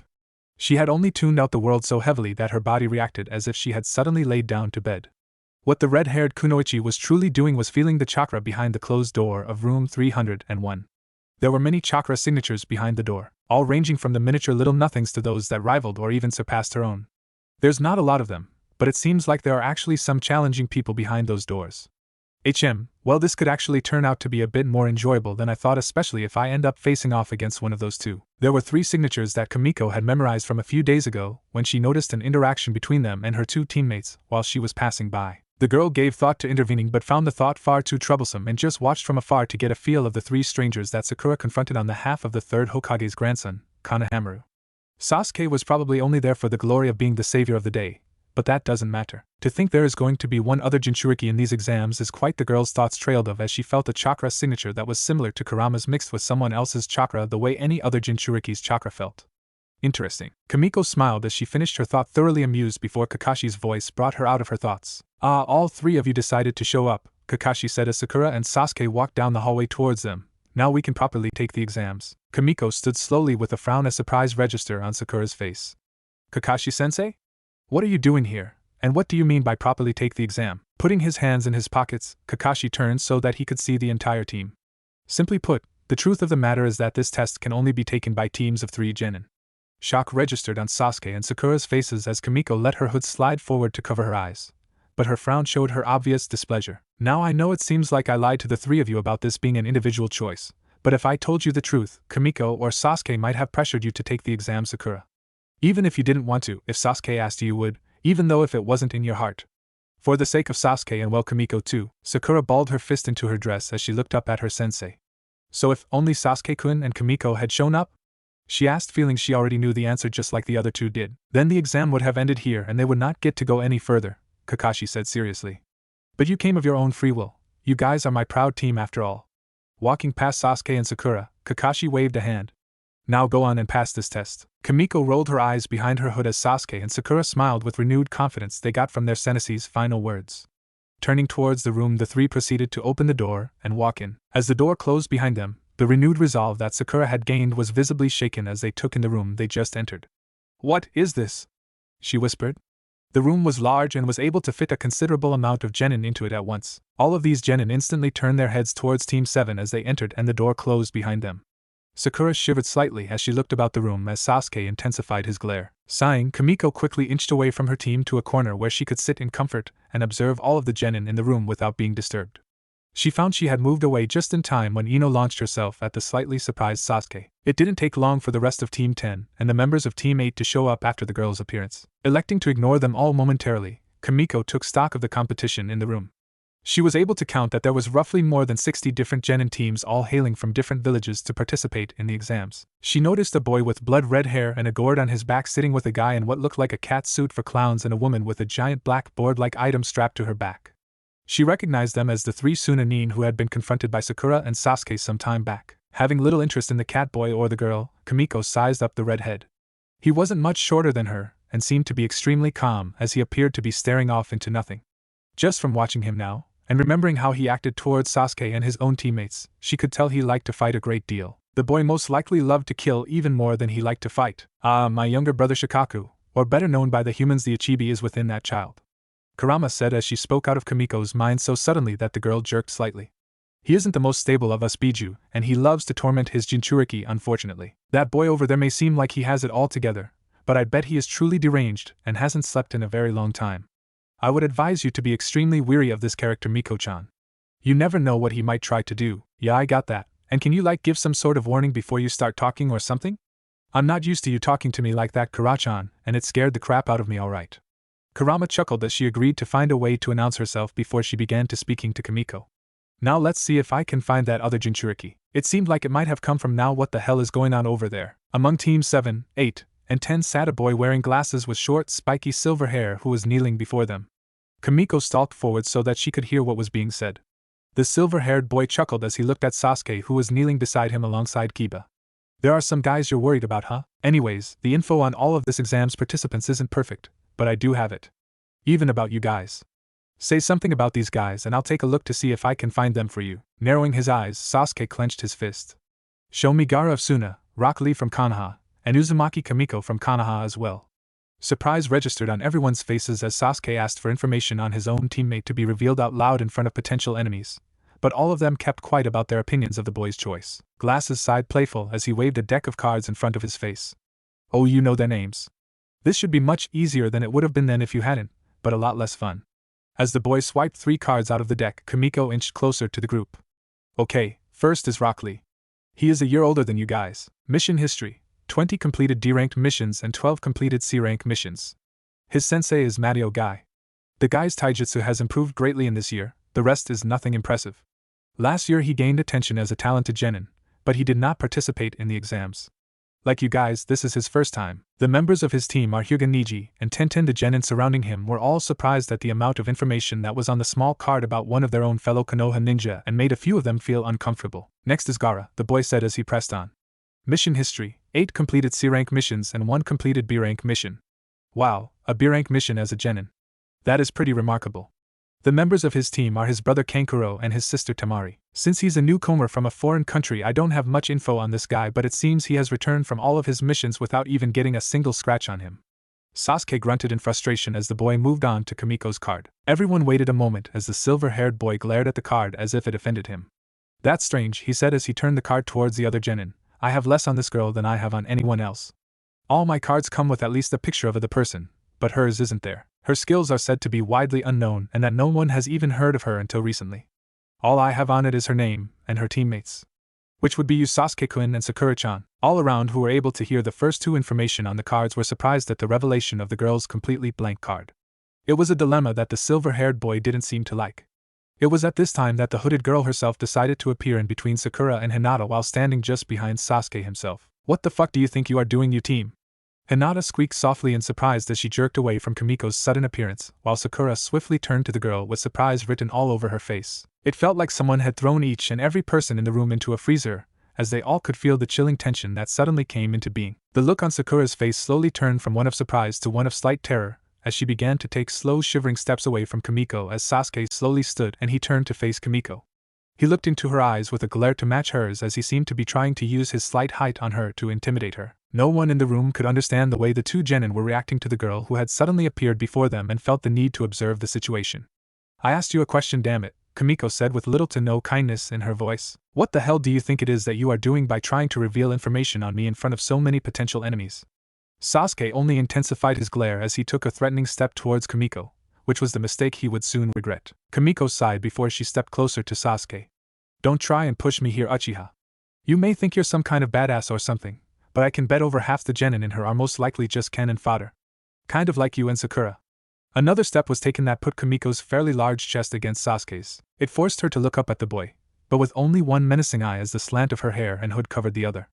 If you were to go up against anyone in this room that was even just a little bit of a decent shinobi or kunoichi, you'd struggle just to get the win, possibly even lose. Shinobi and kunoichi on the level of those 2 you just asked about would crush you in a match easily. I bet they could even kill you if they wanted to without even really trying, so here is my warning to you, team. Don't cross me so lightly unless you think you honestly have a chance against me. For what seemed like years the 2 glared at each other. The boy seemed as if he was going to say something before he began to shake. Something from the look and Kamiko's eye was starting to get to Sasuke. Not only that, but he wasn't sure if it was his own imagination, but it seemed as if Kamiko wanted him to say he could beat her, and it unnerved him slightly. Clenching his fist, Sasuke looked down and away from Kamiko, which caused the members of both Team 8, excluding the ever-silent Shino, and Team 10 to gasp in shock at the almighty Uchiha's obvious show of submission to the shorter girl's words. Humph. I thought as much, Kamiko said as she brushed past him. Kamiko walked through the throng of people that practically parted for her to walk through. If no one knew who the girl was before, they all got a good long look at her. Uzumaki Kamiko may be a short girl, but she was not someone to be taken lightly. Her message for one was received by all. Finding a spot to sit down not too far away from the group, The hooded girl relaxed into a chair as a shaking Sakura returned to the group with downcast eyes. Kamiko watched as they all began to question the two on what exactly had just happened between the three teammates. The only ones not asking questions were Shino, who didn't seem to care and rarely talked anyways, and Shikamaru, who was looking at Kamiko with a frown as he had known Kamiko as she was before becoming Naruto, and found this girl not to be the same as the one he had met a long time ago. The Naruto she had become was much closer than the girl he was looking at. As the Genin team from Otokagure attacked the silver-haired boy for some reason involving village pride or something, Kamiko looked around and spotted what she had been looking for originally. A girl who wore an orange clip in her short, spiky mint green hair that matched her orange eyes. She wore a short, sleeveless white midriff shirt with fishnet armor underneath, long white armlets, and fishnet shorts with a short white apron skirt over it. Her forehead protector was worn on her right arm with the symbol for Takigakure on it. She also carried a cylindrical object in red wrapping on her back that made Kamiko slightly curious. Well, now she's looking pretty cute over there with a bijou locked up in her. Kamiko let a slight giggle escape her lips at her own thoughts. As everyone seemed to be talking loudly at once, a large explosion of smoke appeared at the front of the room. "Quiet down, you worthless bastards." As the smoke cleared, it revealed a number Konoha Chunin behind a man with a trench coat on. "Thanks for waiting, I am Marino Ibiki, the examiner for the Chunin selection exam's first test." The man's intimidating appearance caused many of the genin to shiver as he pointed over at the group that was causing a bunch of commotion. "Otokagure guys, stop doing as you please before the exam. Do you want to fail already?" The boy who appeared to be the leader of the team turned his bandaged head towards the examiner. "I apologize," he said. "This is our first time, we got a bit carried away." Kamiko doubted that was the reason that the three Otonin had flown off the handle the way that they had, and the examiner quite obviously didn't believe them either. Ibiki sighed. "Here's a good opportunity to say this: there will be no fighting without the permission of the examiner. Even if permission is granted, intentionally killing your opponent will not be tolerated. Those pigs that disobey me will be failed immediately. Do I make myself clear?" As many of the genin mumbled among themselves, the other male on the Oto team sneered. "This exam is sounding like it's going to be a cakewalk to me." Ibiki ignored the boy as the Chunin behind him snickered. "We will now start the first exam of the Chunin exams. Instead of your current seating arrangements, you will pick one of these tabs and sit in the seat that is assigned to you. We will then hand out the exams." Kamiko was surprised to find that it would be a paper test, but shrugged it off. She got a tab that put her in the exact seat she was currently sitting in. As she sat waiting for everyone else to get seated, Kamiko twirled a few strands of her hair aimlessly. "Kamiko-chan," Hinata said as she sat down next to the girl and the tests were set down in front of them face down. "Let's do our best." Kamiko nodded at the shy girl and gave her a small smile. "Do not turn over your tests over yet," Ibiki said. "Listen closely to what I'm about to say. There are many important rules to this first exam. I'll write it on the board while I explain, but questions will not be allowed, so listen carefully." Relaxing into her chair, Kamiko listened as Ibiki spoke. As she listened to the rules, the hooded girl slowly began to smile. While she found some of the rules to be stupid and redundant, the rule about cheating was the only one she needed to hear before she understood what the entire first exam was about. She personally knew who Marino Ibiki was and knew what it was he did for a living, and that all led to the test basically being handed to her on a silver platter as far as Kamiko was concerned. Once they were allowed to start the tests, Kamiko flew through the questions that she was able to work through before flipping her test over and laying her head down with a smile on her lips. Most of the genin here that have brains will most likely just understand the questions and go right trough them before the others who know what the true meaning of this test truly is finds a way to cheat off of them. "I'm so fucking smart, I deserve a pat on the back." Chuckling, Kamiko fell into a comfortable nap for the rest of the exam. Kamiko woke to the sound of small celebrations as Ibiki once again congratulated the remaining teams on passing through the exams. The girl rubbed her eyes and looked around to see who was left in the room. She wasn't surprised to find that a little over half of the teams had disappeared from the room. She sighed in relief when she saw Sakura and Sasuke were still sitting in their respective chairs with smiles on their faces. Teams 8 and 10 had also survived Ibiki's mind games to get through to the next exam. The Odo team that had attacked the glasses-wearing boy was still in the room, as well as the two teams that housed the other two Jinchuriki in the exams. Good, I would have been disappointed if those two didn't make it through the exam. This thing can still get interesting. As the small celebrating continued, it was cut short as a small purple ball came flying through and smashed through the glass of a window as it came into the room. Surprise registered on everyone but Ibiki's faces as glass flew everywhere and a banner was suddenly erected in an instant. The banner blocked as a woman spun around stood in front of the banner. "You guys. This is no time for celebrating. I am the examiner for the second exam, Mitarashi Anko.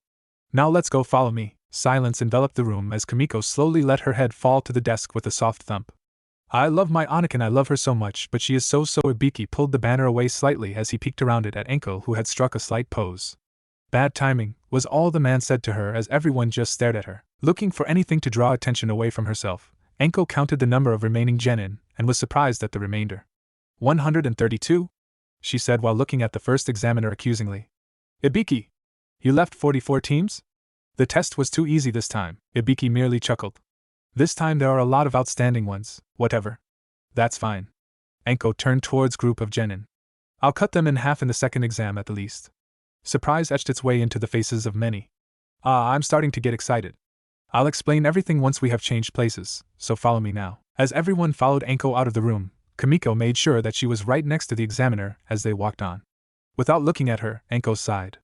Don't you dare say a fucking word, you hear me, Kamiko-chan. Not a single fucking word. For a while Kamiko was silent as they walked before she bowed her head. I'll always love you, Anko Onichi, and I'll always love you. Anime tears trailed down Anko's cheeks as they walked on. Shut up. I had it all planned out perfectly. It should have upped my coolness level, that entrance. Before they reached the place where she was taking all the genin, Anko shook off her depression of her failed entrance and separated herself from Kamiko. When they finally stopped, the group was in front of a large fenced-in forest that read danger and keep out every 15 feet of fence. Looking back at the genin with a smile, Anko spoke. Welcome to the stage for the second exam of the Chunin exams. Practice Area 44, also known as the Forest of Death. Many genin began to grumble and wonder at the nickname of the forest as Anko enjoyed their uncertainty. You'll find out why it's called the Forest of Death soon enough, so pipe down. Now before we start the second exam, there's something I have to pass out. Anko whipped out a stack of papers with a smile on her face. You must sign these agreement forms. There will be deaths in this part of the exam, and if I don't have you sign these it will be my responsibility. People gasped as Anko trudged on. I'm going to explain the exam first, then you can sign it if you still want to participate afterwards. After that then each team will check in at that booth behind me. Now in a nutshell you will be attempting the ultimate capture the flag inside the forest behind me here. Around practice area No. 44 are 44 locked gates. Forest, rivers, and a tower at the center. From the gates to the tower is about 10 km. During your survival in here you will be asked to complete a certain task. Using your many weapons and jutsus, you will compete in a no-rules scroll battle. A random genin raised his hand as he questionably repeated the word scroll, to which Anko replied yes. You will fight over these two scrolls. The heaven and the earth. There are 132 people here, meaning that there are 44 teams of you genin. Half of you will get the heaven scroll, and the other half will get the earth scroll. Now what does that mean to you, my little genin? Shikamaru lazily raised his hand and scratched the back of his head. That there's going to be 22 copies of both the heaven and earth scroll, right? He asked. That's part of it. To pass this test your team must make it to the center tower with both scrolls in hand. Everyone instantly understood her previous remark in room 301 when she declared that she would be cutting the number of teams and genin in at least half. There was no way for more than half of what was left to make it through. But there's a time limit, Anko said warningly. This exam will last a total of 120 hours. That is exactly 5 days that you could be spending inside the forest hunting for the adjourning scroll to the one you have. Ino and Choji raged slightly at the number of days that they could possibly be spending in the forest. 5 days? Ino hollered as Choji cried about what they were supposed to do about food in the forest, namely dinner. You're on your own, Anko said in reply to Choji's complaint. The forest is full of food. Just watch out for the man-eating beasts, poisonous insects, and other things. Just so you know, 22 teams passing is not a likely outcome in this forest. As the days go on, the distance to the goal will become further away to you, and the time to rest will become shorter with each passing moment. The area is crawling with enemies, so you won't be able to get much sleep. So not only will some be failing by losing their scroll, but a number of you may die from the harshness of this course. Now I'll talk about what will disqualify you from the exam. First, those that don't make it to the tower with both scrolls in hand within the given time limit obviously fail. Second, those who lose a teammate, or those who have a teammate killed before reaching the tower. As a rule, there is no quitting in the middle of this exam. Once you enter you are in there for the full 5 days no matter what the situation. Anko looked like she was about to stop talking when something else struck her. Oh, and before I forget, there's just one more teeny tiny rule. You must not look inside the scroll until you make it to the inside of the tower. If you decide you just have to open the scroll, well, I hope you enjoy the surprise. Anko pocketed her hands in her tan trench coat. A Chunin will be asked to handle and deliver classified information from time to time. This is to test your trustworthiness. You won't always know what you are transporting. That is it for the explanations. Exchange the 3 forms of your team for your scroll. Then choose a gate once you have done that and get ready to start. As everyone started walking about, talking amongst themselves, and signing their forms, Kamiko and her team turned in their signed forms and received a scroll. Choosing gate number 7 for luck, the team waited for the exam to start. Being the one who was given the scroll, Kamiko shoved the scroll down in her jacket until Sasuke complained. I think the scroll would be better off if it was in more capable hands, Dobe. Hand over the scroll so I can take care of it. Sakura nodded in agreement with Uchiha but kept her distance from the two. Kamiko debated on what she should do. While knocking the boy out sounded like a really appeasing idea, she knew that she needed him fully functioning for the exam. Without a word, she gave the scroll to the boy, who smiled smugly. For once you actually made a good decision. Before Kamiko could do any damage to the prize of Konoha, Anko's voice cut through the air. The second exam of the Chunin exams now begins. As she finished talking, the gate before flew open and they ran through it immediately. Now let's see what this year's crop of genin have to offer, Anko thought with a smile as she watched teams disappear into the forest. Now what is this slip of paper Kamiko-chan handed me? Sitting in the Jonin lounge with Asuma and Kurenai, Kakashi shivered violently. He blinked as the other two looked at him awkwardly. Why did I feel like I just died 100 times over? Kamiko sighed as she sat silently in the tree above her teammates, as the two started up a fire for the night. It was the end of the first day inside of the Forest of Death, and they had nothing but a few cuts and brushes from running through tree branches. The only one with any real injuries thus far had been Sakura, and one of them was written off as a freak accident. The first day had just been all around terrible for Team 7 as it started off bad and only snowballed downhill from that point forward. Seriously, Kamiko thought to herself as she looked down at the Sasuke and Sakura as the two began cooking their caught fish on the fire. What kind of luck do you need to be lacking for shit to start off like this? The start to the test wasn't as horrible for Team 7 as it was just plain embarrassing for what occurred. The team of genin had maybe made it 100 or so feet into the forest before Sakura tripped out a root growing out of the ground of the forest floor. Flying forward, Sakura face planted hard and skidded towards a nearby bush before stopping. Both Kamiko and Sasuke were completely unsure as to how to react to what they had just seen happen to the young girl. On one hand, the shit was funny as hell to both of them, and you would have to be a fool if you didn't laugh at the girl's misfortune so early off. On the other hand, it was just extremely embarrassing to witness happening and didn't dignify a response from anyone of upstanding class. So of course, as Sakura slowly stood up and wobbled back over to her teammates, Sasuke was impatiently looking at their surroundings as Kamiko was doubled over in a fit of giggles. Yeah, thanks for the help there, Sakura said as she got back to the two. I mean, it wasn't like the ground just tore off few parts of my face and messed up my hair, Sasuke grunted as Kamiko calmed herself down. Now Miss Klutz, it wasn't all that bad. You at least made it into the forest before almost being killed by a tree root.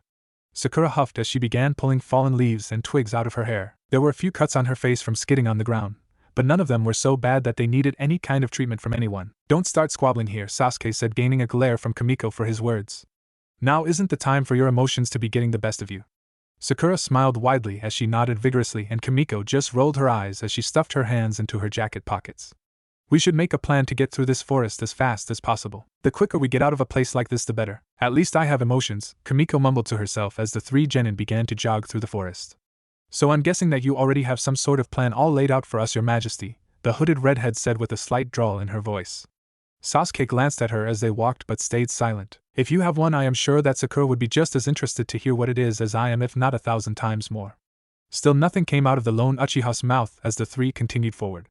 The lack of an answer quickly irritated Kamiko. Fucker, if you got a plan, share it with us already, you bastard. Kamiko! Sakura gasped at the girl's language as Sasuke whipped around with a very apparent frown on his face.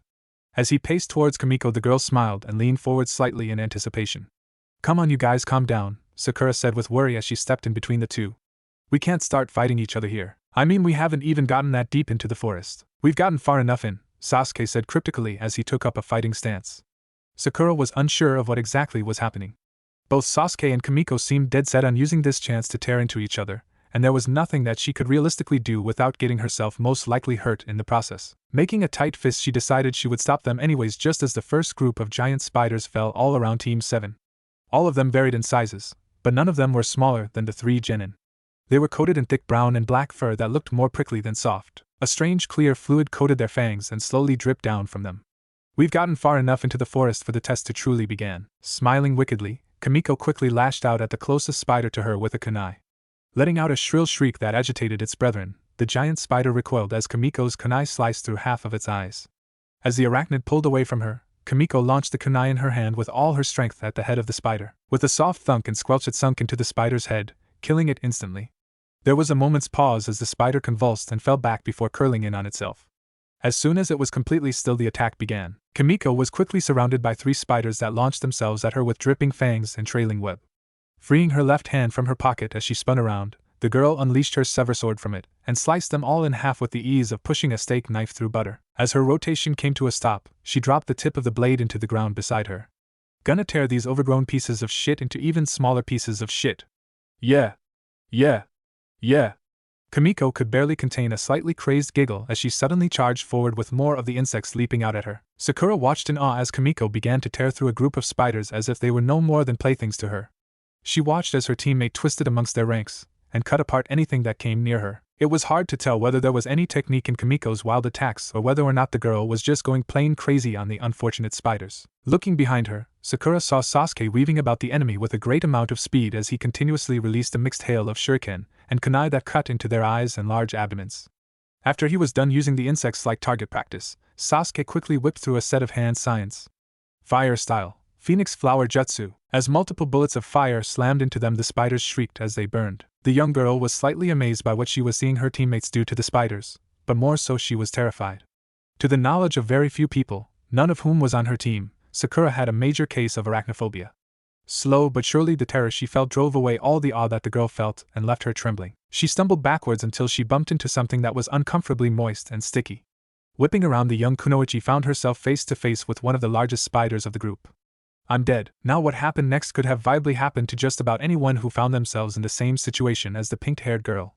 Yes, what she did was even more embarrassing than tripping over a root the way she had early, but this could have happened to anyone. While staring dead into the eyes of the spider, Sakura slowly slid to her knees. She hardly registered the warm fluid that steadily ran down her thighs as she completely stopped shaking like a small animal. For Sakura, everything seemed to slow down and stop. The spider was slowly reaching out to her as the liquid on its fangs began to thicken. The sounds around her muffled into nothingness. Her widened eyes looked forward and tunneled into the spider's eyes as her body refused to respond to her commands. Mind completely numbed by terror, there was nothing that she could do to save herself from the now hopeless situation that she found herself in. All she could do was watch in horror as the spider slowly closed in on her, and her mind began to shut down. Sasuke-kun, Kimiko, somebody save me. Humming to herself, Kimiko stomped down on the face of one spider as she slashed through one that jumped above her. The spider she stood atop of wildly flailed in an attempt to launch the hooded girl off of it. Hey you! Kimiko hissed as she reeled back her weapon like a baseball bat. Calm the fuck down. With a swing, the girl cleanly cleaved the spider's lower half off. She flipped into the air as strands of sticky web were shot in her direction before more spiders came crawling down them. Landing on the trunk of a tree behind her, Kimiko looked around herself lazily. So far nothing spectacular had occurred. Spiders attack from above, cut them in half. Spiders attack from behind, spin around and cut them in half. Spiders attack head on, curb stomp the stupid fucker's face in, and then cut them in half. Honestly, what can a bunch of spiders do against a stamina freak wielding a giant sword? Gah! This is so freaking boring, Kimiko thought as she dodged to the side as a large group of spiders that came after her one after another. Each time she dodged one spider to just bring down the sever sword down through its midsection before hopping to the side to do the same to the next one. Fighting Sakura with a toothpick in her hand would be more of a challenge for me than these stupid things are. Stabbing the sever sword into the ground in time for a spider to charge at it and cut itself in half, Kimiko turned around with a frown. Speaking of Miss Bubblegum, where did holy shit? Kimiko's eyes widened as she caught sight of the spider attacking Sakura. She watched as the spider's fangs tore into the girl's shoulder and tossed her to the ground.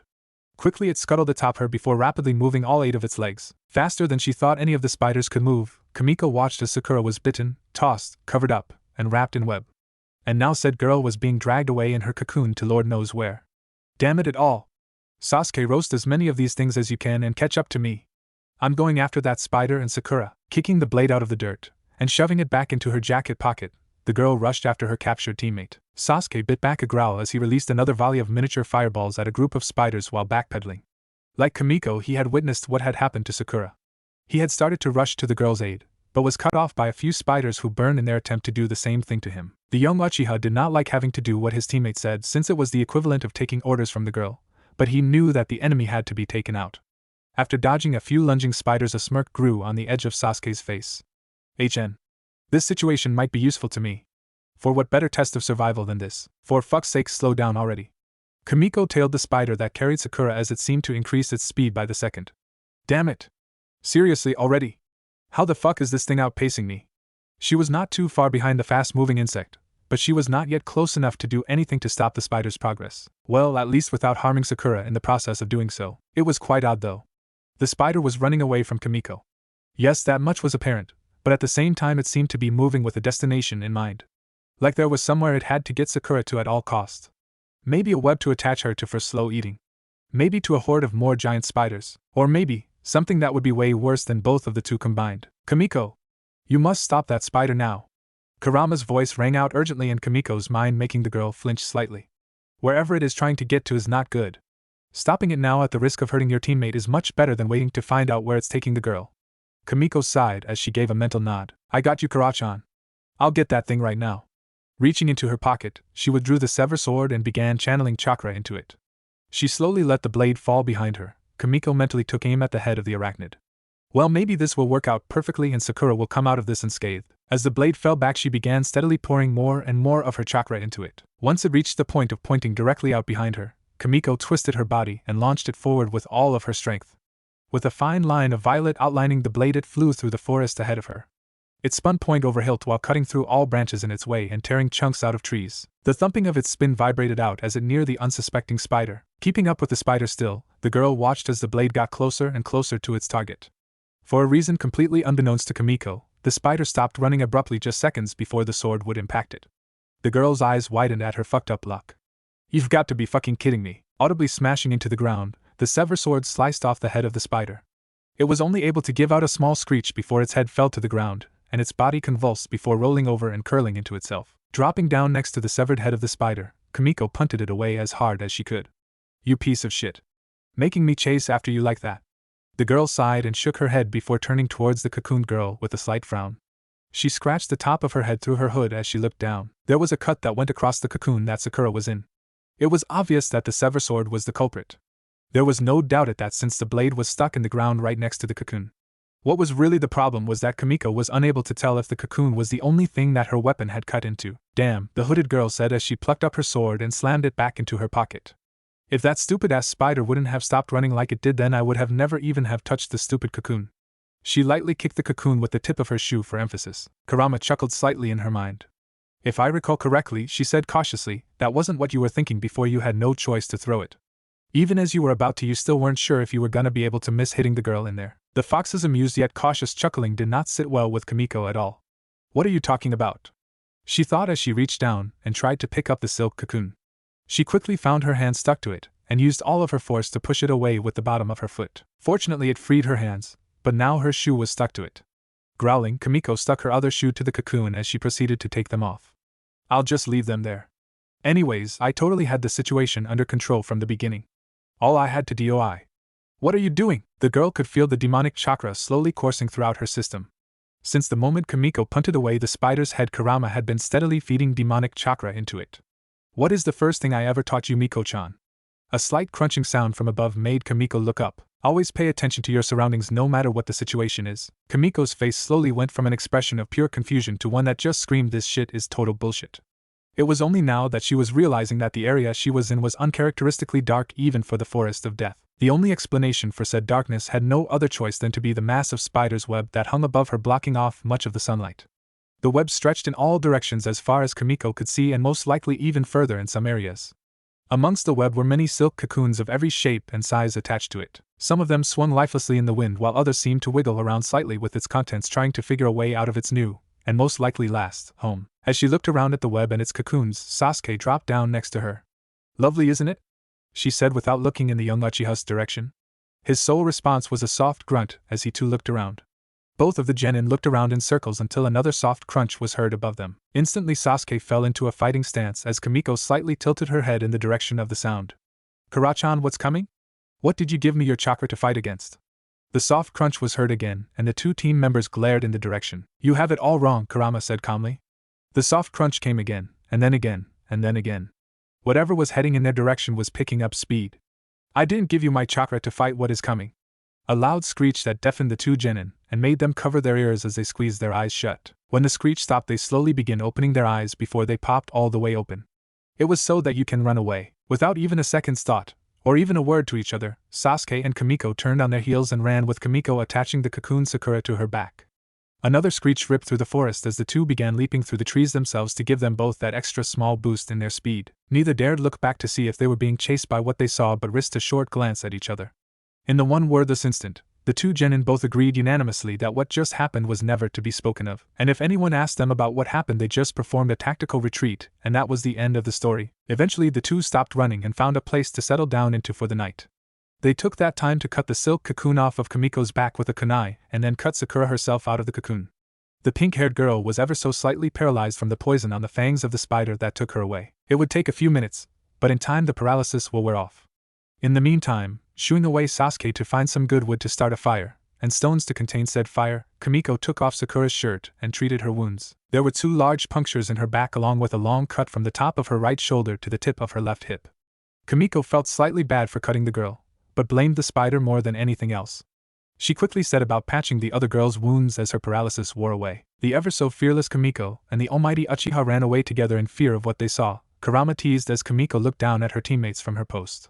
Oh, what would their ever-so-die-hard fans think of such an atrocious act being performed by their unwavering idols?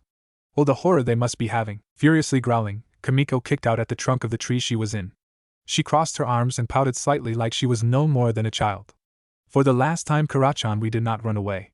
We made a hasty and tactical retreat in the face of adversity to ensure the survival of our down and injured teammate. For a moment silence reigned as Kamiko waited for Kurama's response. When no response came from the demon fox, the girl rested against the tree's trunk with a victorious smirk on her face. In other words, you both ran away like scared little girls, Kurama giggled. Sighing in defeat, Kamiko rubbed her face. She looked around at her surroundings and found nothing of note. Below her, Sasuke and Sakura had built the fire they were supposed to and promptly fell asleep afterwards. Looking at them made the girl frown as a single thought rippled throughout her mind. Stop it, Kamiko. They are your teammates still, and you will not leave them here to get the other scroll. Now get it here, young lady, before I force you in here. I can feel if anything happens and will let you know if you need to react when I let you leave. Rolling her eyes slightly, Kamiko closed her eyes and fell into her mind. Opening her eyes, she found herself staring out at the dead forest that surrounded the lush greenery below her. She stood up and looked down at the large branch she stood on and smiled happily. Guess there really is a first time for everything, huh? Quickly scaling up the tree and into the opening inside the tree's leaves, Kamiko greeted Kurama. Hello, Kurachan. I'm liking the new dress you have on. It goes wonderfully with your hair and eyes. The fox demon was draped in a sparkling purple dress that covered her feet but left her beautifully bright skin open to the world. The sparkling purple seemed to make her eyes and hair even more radiant than they usually were, and would make any person question how someone who appeared to be so elegant could be looked at as a nothing but a demon to be feared or used for its power. Kurama shook her head. Why, thank you, Kamiko. I appreciate your compliment, but you aren't in any kind of trouble, so stop trying to butter me up already. Kamiko giggled as she scratched the back of her head and stuck out the tip of her tongue good-naturedly. Beckoning her with a finger, Kurama took a few steps forward. Now come here and let me cuddle my daughter. The red-haired girl rolled her eyes with a happy smile as she walked towards Kurama. The girl lazily fell head first into the fox as she wrapped her arms around the women. What would my mother think if she knew how much I think of you as my mother instead of her? Kurama slowly wrapped her arms around Kamiko and laid down softly onto the leaves. She let her tails gently caress Kamiko as the young girl snuggled into her. Your mother, while indeed saddened by that fact, would be so happy to know that you have someone, Miko-chan. Neither she nor your father wanted you to grow up without parents to be by your side and help you along in life. Both of them would be happy that you had a mother figure somewhere, no matter who it might be. A sad smile rested on the young girl's face. She truly wished that she could have met her mother and got to know her firsthand. The girl also wished that Kurama would just tell her who exactly her father was. Saying that he was a great man whom her mother loved like no other was not enough for the young girl, but she would settle for it until a later date. For now, she would be happy for finding a mother within Kurama. I should be watching for enemies coming, not resting like this, Kamiko said as her eyes closed and she snuggled into Kurama's chest. Kurama shook her head. You need just as much rest as those two and any other person, Miko-chan. As for watching for enemies, I can take care of that. Trust in me to do that, child. I will not knowingly let harm fall upon you or your team. The fox demon waited for a response to calling Kamiko a child. She was quite used to the young girl defending her pride as a full-grown woman, but no such response came from the girl. It was very rare for there to be no response. Looking down, a small smile rested on the woman's face as she looked into the peacefully sleeping face of Kamiko.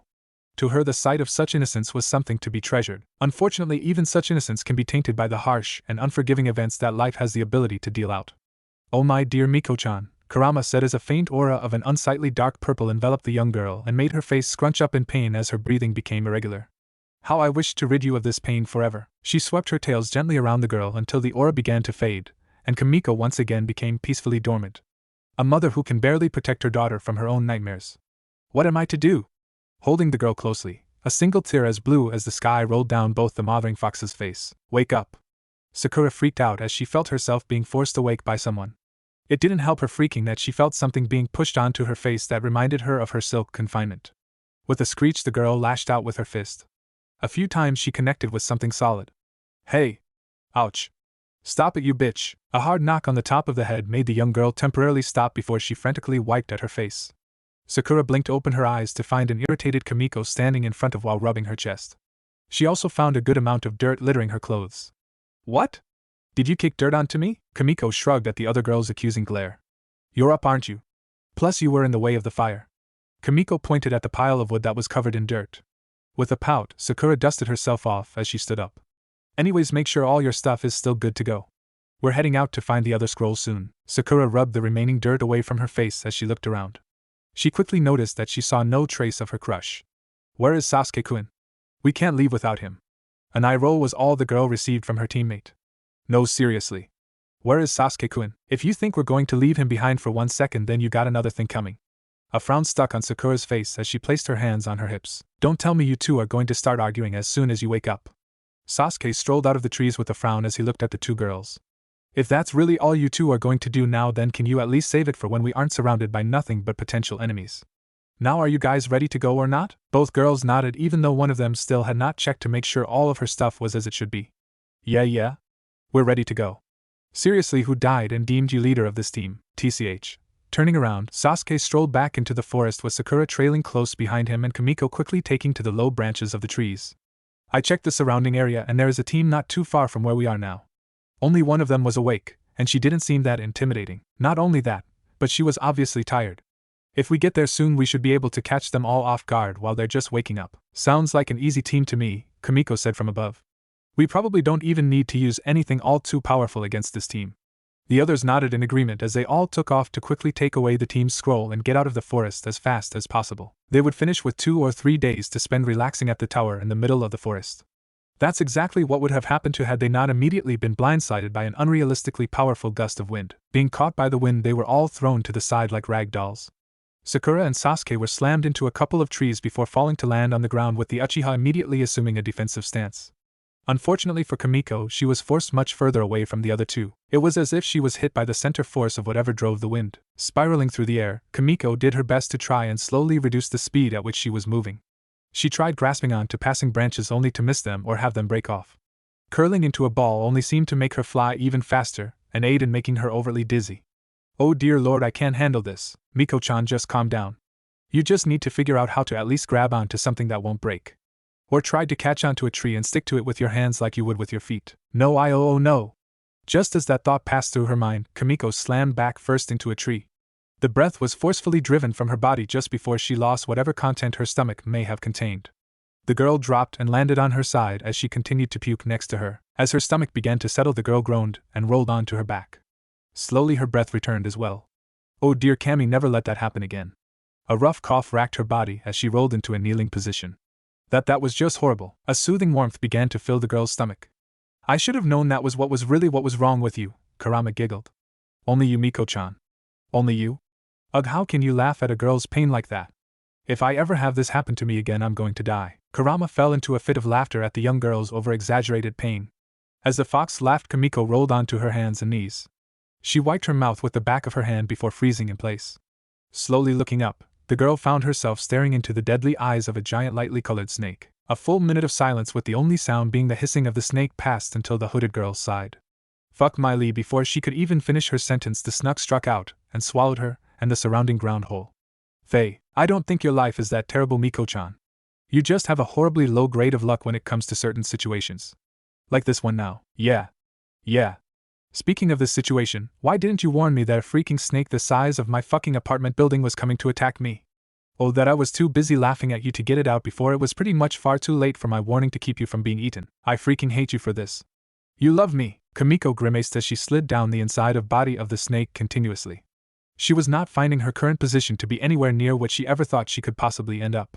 The slime that she was being covered in repulsed her in both feeling and scent. Worse, she could feel that it was slowly draining away her chakra to keep her struggling against the snake's will.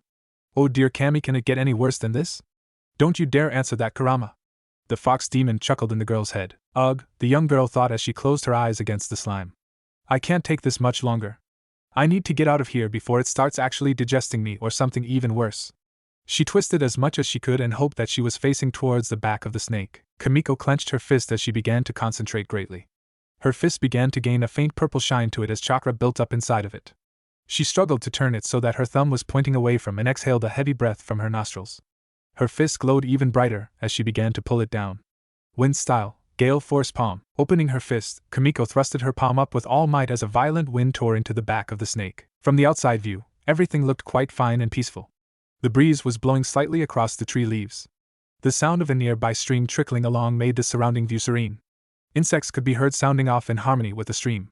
A giant snake falls from the treetops dead with its back ripped wide open, the impact shaking the ground and silencing everything. Ugh, that sucked, Kamiko said as she slowly pulled herself out of the snake's back. She coughed as she fell over the edge of its torn-apart skin. I never want to experience that again.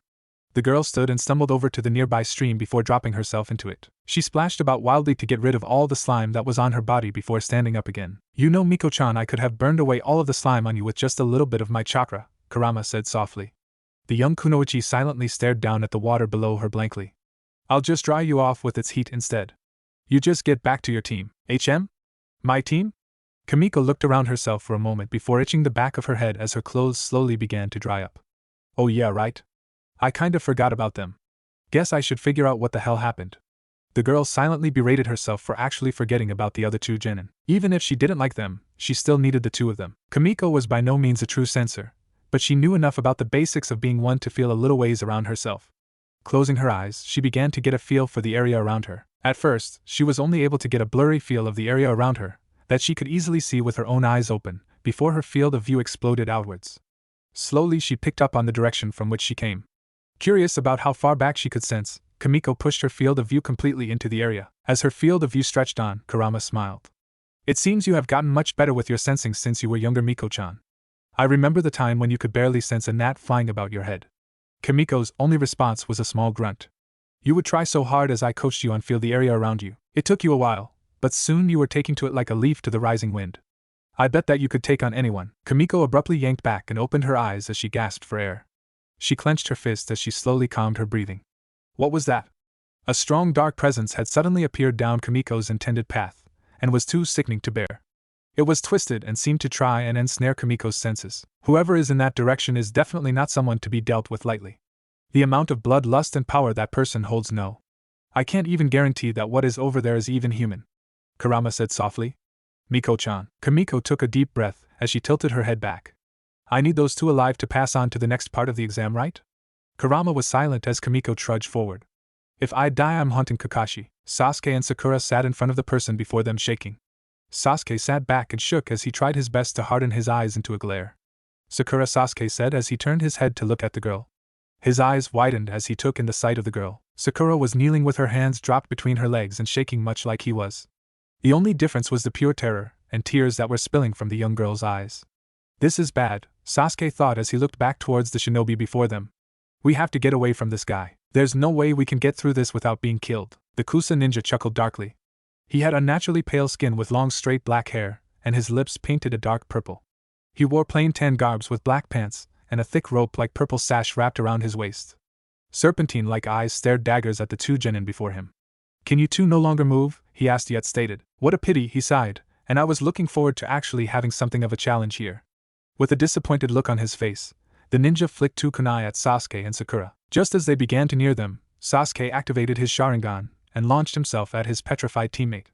Hitting the girl with his body, the young Uchiha took off with Sakura in his arms, barely being missed by the speeding kunai. Jumping and moving up about the large branches quickly, the boy found a large enough branch to stop on and set his teammate down before slumping down the trunk of the tree. He grunted in pain as he reached down and yanked the kunai he had plunged into his thigh out. As he pulled out the kunai, Sakura finally started to come to. Immediately upon noticing his injury, the young girl freaked out. Sasuke-kun! Are you ALRI?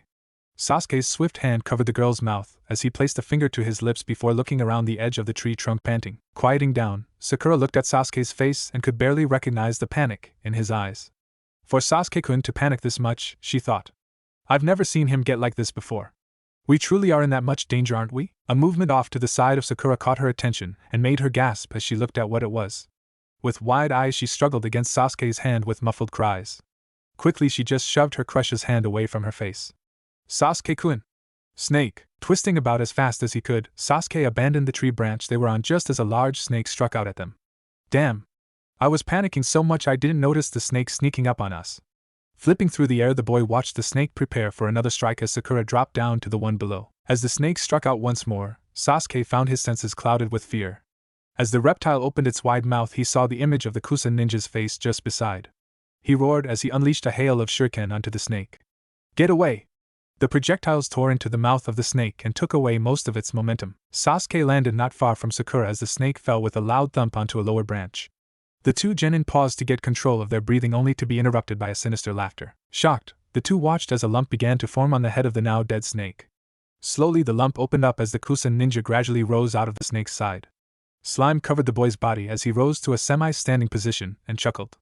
You guys shouldn't relax for even a moment, he said while looking down. Prey should always do its best to run away. He looked up suddenly with his snake-like tongue hanging low and pointed below his chin.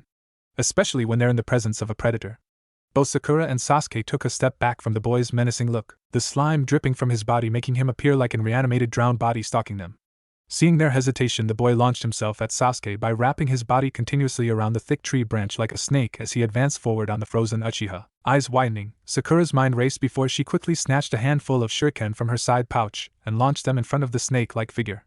Stopping just inches before being impaled by the weapons, the boy twisted his head completely around to look at Sakura. Shit! Shit. Yanking out a kunai frantically, Sakura barely blocked a punch from the Kusa ninja as he decided to launch himself at her instead of Sasuke. Seems this scared little mouse has more fight to her than I originally thought. Grabbing Sakura's leg as she tried to kick him away, the boy spun and slammed her into a nearby tree trunk. Let's see how much of a beating it's going to take to get rid of all that fight, he said delightfully. Sakura threw a wild punch at the guy only for him to grab her wrist, pull her into a crushing headbutt. She staggered back and quickly tossed her kunai at him in desperation, only for him to seemingly phase through it with how fast he moved around it. Faster than Sakura's eyes were able to follow, the Kusa ninja landed 2 swift blows to the side of her rib cage with enough force to push her backwards. It was thanks only to the fact that she lost her footing and slipped onto her, but that Sakura saved herself from having both of her eyes impaled with 2 kunai that suddenly whizzed over the top of her head. Gritting her teeth, Sakura turned and attempted to run towards cover, only to have her path blocked by the hail of shuriken. Jumping back, the girl looked up just to have the heel of a shoe connect with the middle of her forehead. She bent backward and stumbled into the boy that was now in front of her. Grabbing her hair, he held the girl up as he began smashing his fist into her face over and over again before tossing her into the air. Sakura gasped as she flew up and slowly spun in the air. One moment she blinked to find herself looking towards the treetops. The next she found herself face to face with the Kusa ninja again. With a hard kick to the face, Sakura cried out as she flew back and slammed inside a tree branch. Her body crumpled in on itself as blood vomited from her mouth before she slowly began to fall forward. Stumbling, Sakura caught herself before falling to what would have been certain death. She wiped blood away from her mouth as she looked up tiredly. The boy was gracefully falling towards her with a pleased grin on his face. There's so much power behind his attacks, she thought quietly as the boy got closer. A gleam came from the inside of his mouth as a blade slowly began to slide out. He's so much faster than me too. I don't even think that Lee Kid is as fast as this guy obviously is. Sakura looked down as he got closer and her vision began to fade. I'm so weak, Kamiko. Just as the Kusa ninja was just about to impale Sakura through her skull, a swift kick to the side of his head sent him veering off into the far below bushes of the forest floor. Sasuke grabbed Sakura around the waist as she fainted to prevent her from falling out of the branch. Breathing heavily, Sasuke looked at the unconscious girl's beaten face. A frown marred the young boy's face as he looked to where their enemy landed, as he slowly stood back up to grin at the young Uchiha. What is this guy?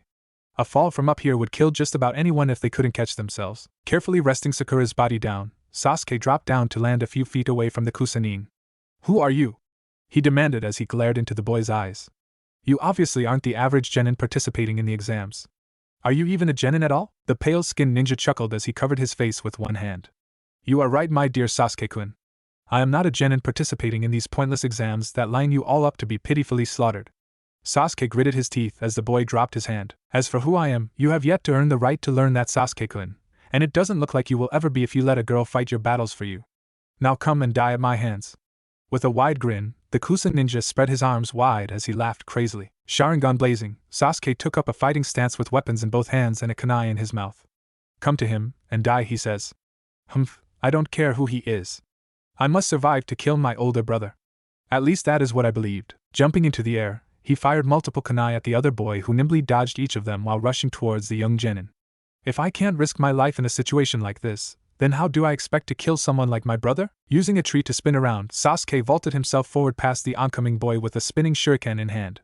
He spun around another tree trunk and loosed the spinning shuriken that the pale-skinned boy easily dodged, only to have to dodge a kunai that just barely scraped his cheek. Attaching his body to the bark of the tree, Sasuke surprised the other boy by yanking back hard on the thin strings that were attached to the ends of the shuriken that he had already dodged. As they came spinning furiously back, the boy opened his mouth and caught them all in his mouth before turning back to Sasuke with a slight grin before realizing what he was doing. With a wide grin on his face, the young Uchiha brought his hands together and clenched his teeth down hard onto the strings. Fire style. Fire dragon's breath. Fire quickly rushed down the string connecting the two boys' faces and clung to the face of the pale-skinned one. It knocked the boy back and gave Sasuke time to catch his breath and feel a small amount of pride in how quickly he dominated an opponent he had previously thought too much to be handled. That was until the chuckling started up once more. Standing with flames burning on his face like it's an everyday occurrence, the boy let his head drop. To be able to use the Sharingan so well at your age, he said as scarred smile rested on his face. You truly are the one who carries the Uchiha blood in his veins. Just as I thought. I want you. Sasuke-kun, I had fun testing your power. With a glare from the pale boy, Sasuke felt himself freeze in place as he released a much larger ki than before. You two truly are brothers. I see power in your eyes that surpass even that of Itachi's. Upon hearing his adversary speak his brother's name, a small part of Sasuke snapped. Who the hell are you? He screamed with his Kekkai Genkai glowing brighter than ever before. If there was anything that could set the young man off, it was the mentioning of his elder brother's name, especially when placing the two brothers in comparison to each other. The boy placed his hand on half of his face as it began to peel itself away. You showed me that there truly is a part of you that has earned the right to know my name. Very well then. My name is Orochimaru. If you want to see me again, then survive and pass these exams, my dear Sasuke-kun. Of course you will have to fight my men who have mixed their way into this exam. Placing his hands together, Orochimaru looked upon Sasuke superiorly. Until next time, Sasuke-kun. With a wide open mouth, Orochimaru stretched out his name and had his head raced towards the frozen-in-place Uchiha. Latching onto the boy's neck, he sunk his snake-like fangs into it. As he released the boy, a strange seal swirled into existence. His head slunk back as Sasuke fell to his knees and cried out in pain as he clawed at the mark. He screamed and screamed as Orochimaru watched until the boy's Sharingan faded away and he fainted. That mark is my parting gift unto you. Seek me out soon, Sasuke-kun. As he turned to leave, it was only Orochimaru's many years of experience on the battlefield that saved him from being sliced in half by the large incoming Zanbato that lodged its way into a tree's trunk. Twisting far above the blade in a spinning jump, Orochimaru glared down at the blade. That sword Zabuza? No, he is rumored to be dead. He would have no reason to appear at these exams anyways. Then who? With a sigh, Kamiko dropped down onto the handle of her blade with a slightly puffed cheek. I was really hoping to kill you in one fucking blow, but you had to go and dodge my attack, didn't you? Stupid bastard. A grin slithered onto Orochimaru's face. He hung upside down from the bottom of a tree branch as he looked down at Kamiko. Well, standing there wouldn't have done much for my health, you see. That's something I am quite particular about keeping up. It can't be helped. Yeah, I guess that can't be helped, Kamiko shrugged as she hopped off the handle of her sever sword. You can't be blamed for not wanting to die. Ignoring Orochimaru's curiously watchful gaze, the young Uzumaki girl walked over to where Sasuke lay unconscious as he twitched. She grabbed the neck of his shirt and tossed him up as far as she could. Following after his body, she calmly passed the still-present Orochimaru and caught Sasuke as he fell back towards her. Hefting him over her shoulders, she marched his limp form over to Sakura's body. As she approached the girl, Kamiko observed her wounded face and bruised arms. Did she actually try to fight back? The hooded girl placed Sasuke down next to their teammate before turning around to look down upon Orochimaru. You're still here, damn. He's still here. Go the fuck away. A false frown slid onto Orochimaru's face as he feigned disappointment. Oh dear me. Have I overstayed my welcome with your team? Things were just starting to get interesting. As he said the last part, his smile returned as he licked his lips slowly. Kamiko slightly raised an eyebrow. Dude, gross. Seriously. Kamiko rubbed the back of her head through her hoodie as she stuffed one hand in the pocket she pushed the sever sword into. She looked back at the person below her with a bored expression. Be that as it may, though, I believe you have toyed with my teammates enough. I don't exactly know what you did to them nor how much damage they truly suffered from you, but enough is enough. I need them to pass these stupid exams. So if you would be so kind, leave already. Kamiko's words wiped the smile clean off Orochimaru's face. He knew very little about the girl in front of him. No, what he truly knew was next to nothing about the girl. All he knew was the girl's name, and that was all he needed to know to have an interest in the girl before him. If she is the child of the women I think she is, then this girl just might prove somewhat entertaining. The thought brought a smile to his face. Some people would always be a target in his mind. Even if they were already dead, there was a good chance they had offspring. Ah, you are quite right, Kamiko-chan. I have spent enough time playing with your teammates, and it's about time I left them be. In exchange, I believe that we could enjoy each other's company instead. I highly doubt that, Kamiko thought with a frown. Give it up, Miko-chan, Kurama said with a slight irritation with Orochimaru's opposed familiarity with Kamiko. It didn't help that he tickled a part of memory that suggests he was a very pleasant human. This person is not going anywhere anytime soon without some prompting. I'm not sure of anything about him other than that you need to be cautious about how you approach him. There must be a reason he is sticking around to fight you other than the fact that you didn't just let him leave silently like you should have, Kamiko grunted. What's done is done. He won't leave now, and that is all that really matters at this point. He doesn't seem as intimidating when I'm not feeling the amount of malice that he emanates from himself. Plus, I couldn't tell that he was leaving. I just reacted. Shifting her weight to the balls of her feet, Kamiko frowned slightly more as she let her hand fall from the back of her head. Well, if you're not just going to leave kindly, I guess we can entertain each other. Though it doesn't seem quite fair. You know my name already, yet I don't know yours at all. Chuckling, Orochimaru peeled away the burned skin from his face with ease.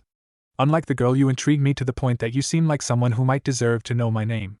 Strangely, unlike Sasuke-kun, you also seem like a much more entertaining opponent.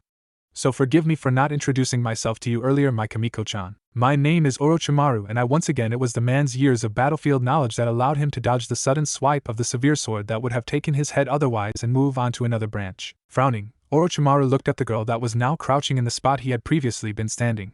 Her body was slightly shaking as she held her arm out with her large blade once again sticking into the trunk of a tree. Kamiko kept her head down as she momentarily stared at the ground before releasing a heavy breath. As she slowly stood back up, she yanked her weapon out of the tree and wiped it down to her side with her head still hung down. I thought that fucking hickey you left on Sasuke's neck looked kinda familiar to me. The way you moved to a fawn-filled grin spread onto the girl's face as her grip on the handle of the sever sword tightened and her hands became clawed.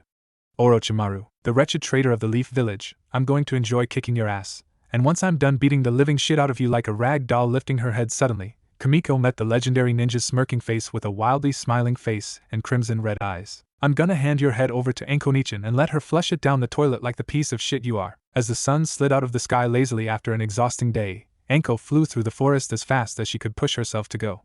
It's almost night time, she thought to herself. I have to find him quickly. Once it has gone completely dark, I will be at a severe disadvantage against him. Growling, the snake mistress clenched her fist. But why? Why is he back in the village at a time like this? What is his purpose for returning now? Well, I guess it makes no difference to me. If you have come to this village, then we will settle things as they are now.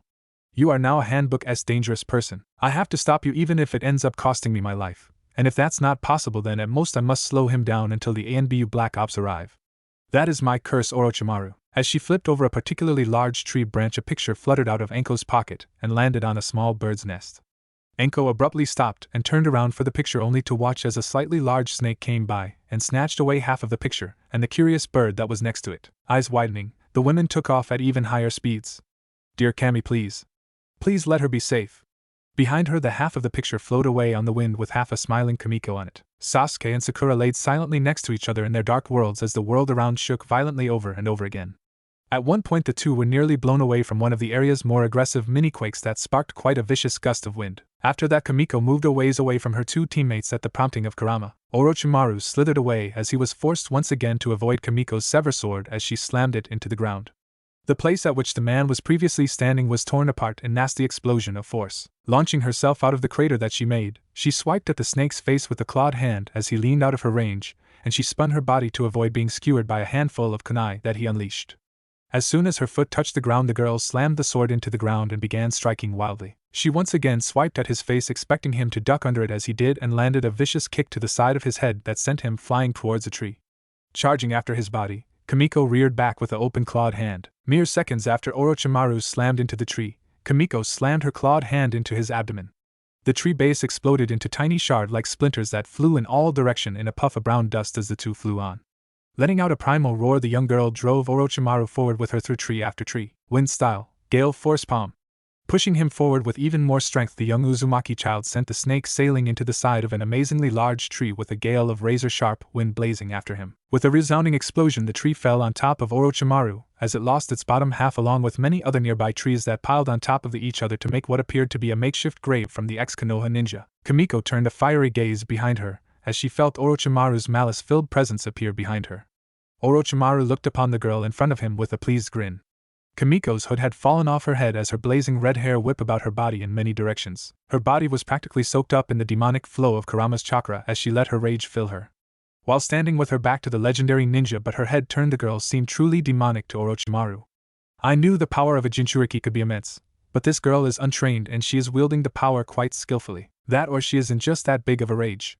Either way, she could turn out to be just as much, if not more, of a prodigy than Sasuke. Opening his mouth, the snake pulled a long blade out of his mouth before flicking it to the side. This has gotten much more interesting than I originally thought would be. Come to me and my Kusanagi. Show me more of your rage, Kamiko-chan, quickly, so that I can get back to make more little enkos. He barely finished saying his ex-student's name before having to bring up his sword to defend himself from being sliced in half by the sever sword. Orochimaru was unsure as to how the blade suddenly appeared in the girl's hand again, but that didn't bother him in the least bit. For a moment the two were stuck in a power struggle.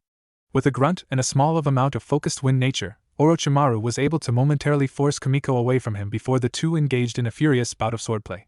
Their swords clashed against each other in close combat as the two both refused to jump back away from the other one. Anyone watching them from the outside would be astonished at the speed at which the two were striking out at each other.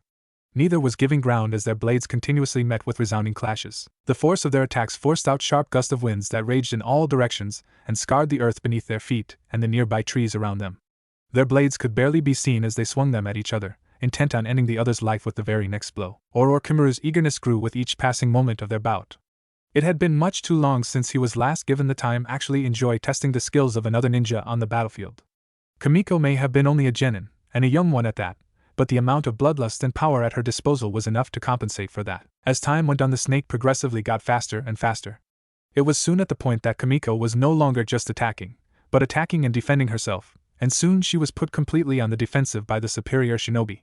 Roaring again, Kamiko struck out with a kick that forced Orochimaru to jump back. Before his feet even touched the ground, the girl followed with a powerful swing of the sever sword that connected with the Kusanagi and sent Orochimaru skyward. She didn't even allow his body to finish accelerating upwards before appearing above him, and with an immense downstroke from the blade, Kamiko slammed her blade into the snake, who blocked the attack once again only to be thrown down towards the earth twice as fast as he was flying skywards. He slammed into the ground, causing it to crack and splinter up. Still not finished, the girl charged down and plowed her fist with all of her strength into the face of the man. The ground momentarily cracked into large pieces around them before practically exploding all around them. As a large dust cloud kicked up, Kamiko stood with wide eyes as she searched for her target. Killing Orochimaru was the only thing that was running through her mind, and nothing else mattered to the girl. Him getting away from her was not an allowed option. As the dust finally settled, she continued looking for the man only to find no trace of him. She slammed her fist into the ground with a resounding thud as her anger only grew in size. As her anger grew, Kurama's chakra sped through her system even faster, causing the young girl to cough up blood and stumble. And that was all the opening that Orochimaru needed. Bursting up from the ground, the snake sent Kusanagi sailing into Kamiko's chest and through her lung. Shock registered on the girl's face as she flew back and was pinned against a tree. She roared in immense pain as she kicked about and tried to dislodge the weapon from her chest. Her primal screams mixed with the sight of her flailing about wildly enticed Orochimaru greatly. He slowly walked up to the girl and placed a hand on her cheek after a moment longer of watching her, as the other hand slowly withdrew the blade from her chest. She stopped struggling as she glared death into the man's amused eyes. Everything about you screams that you are that woman's daughter. I hated everything there was to hate about your mother, my dear Kamiko-chan. You can't believe the amount of sadness I felt when I was cheated out of getting the pleasure of killing the women myself. I was going to settle with killing you in her stead, but you are so much more valuable than that just to be dealt away with like a piece of trash. Like Sasuke, you will soon seek me out.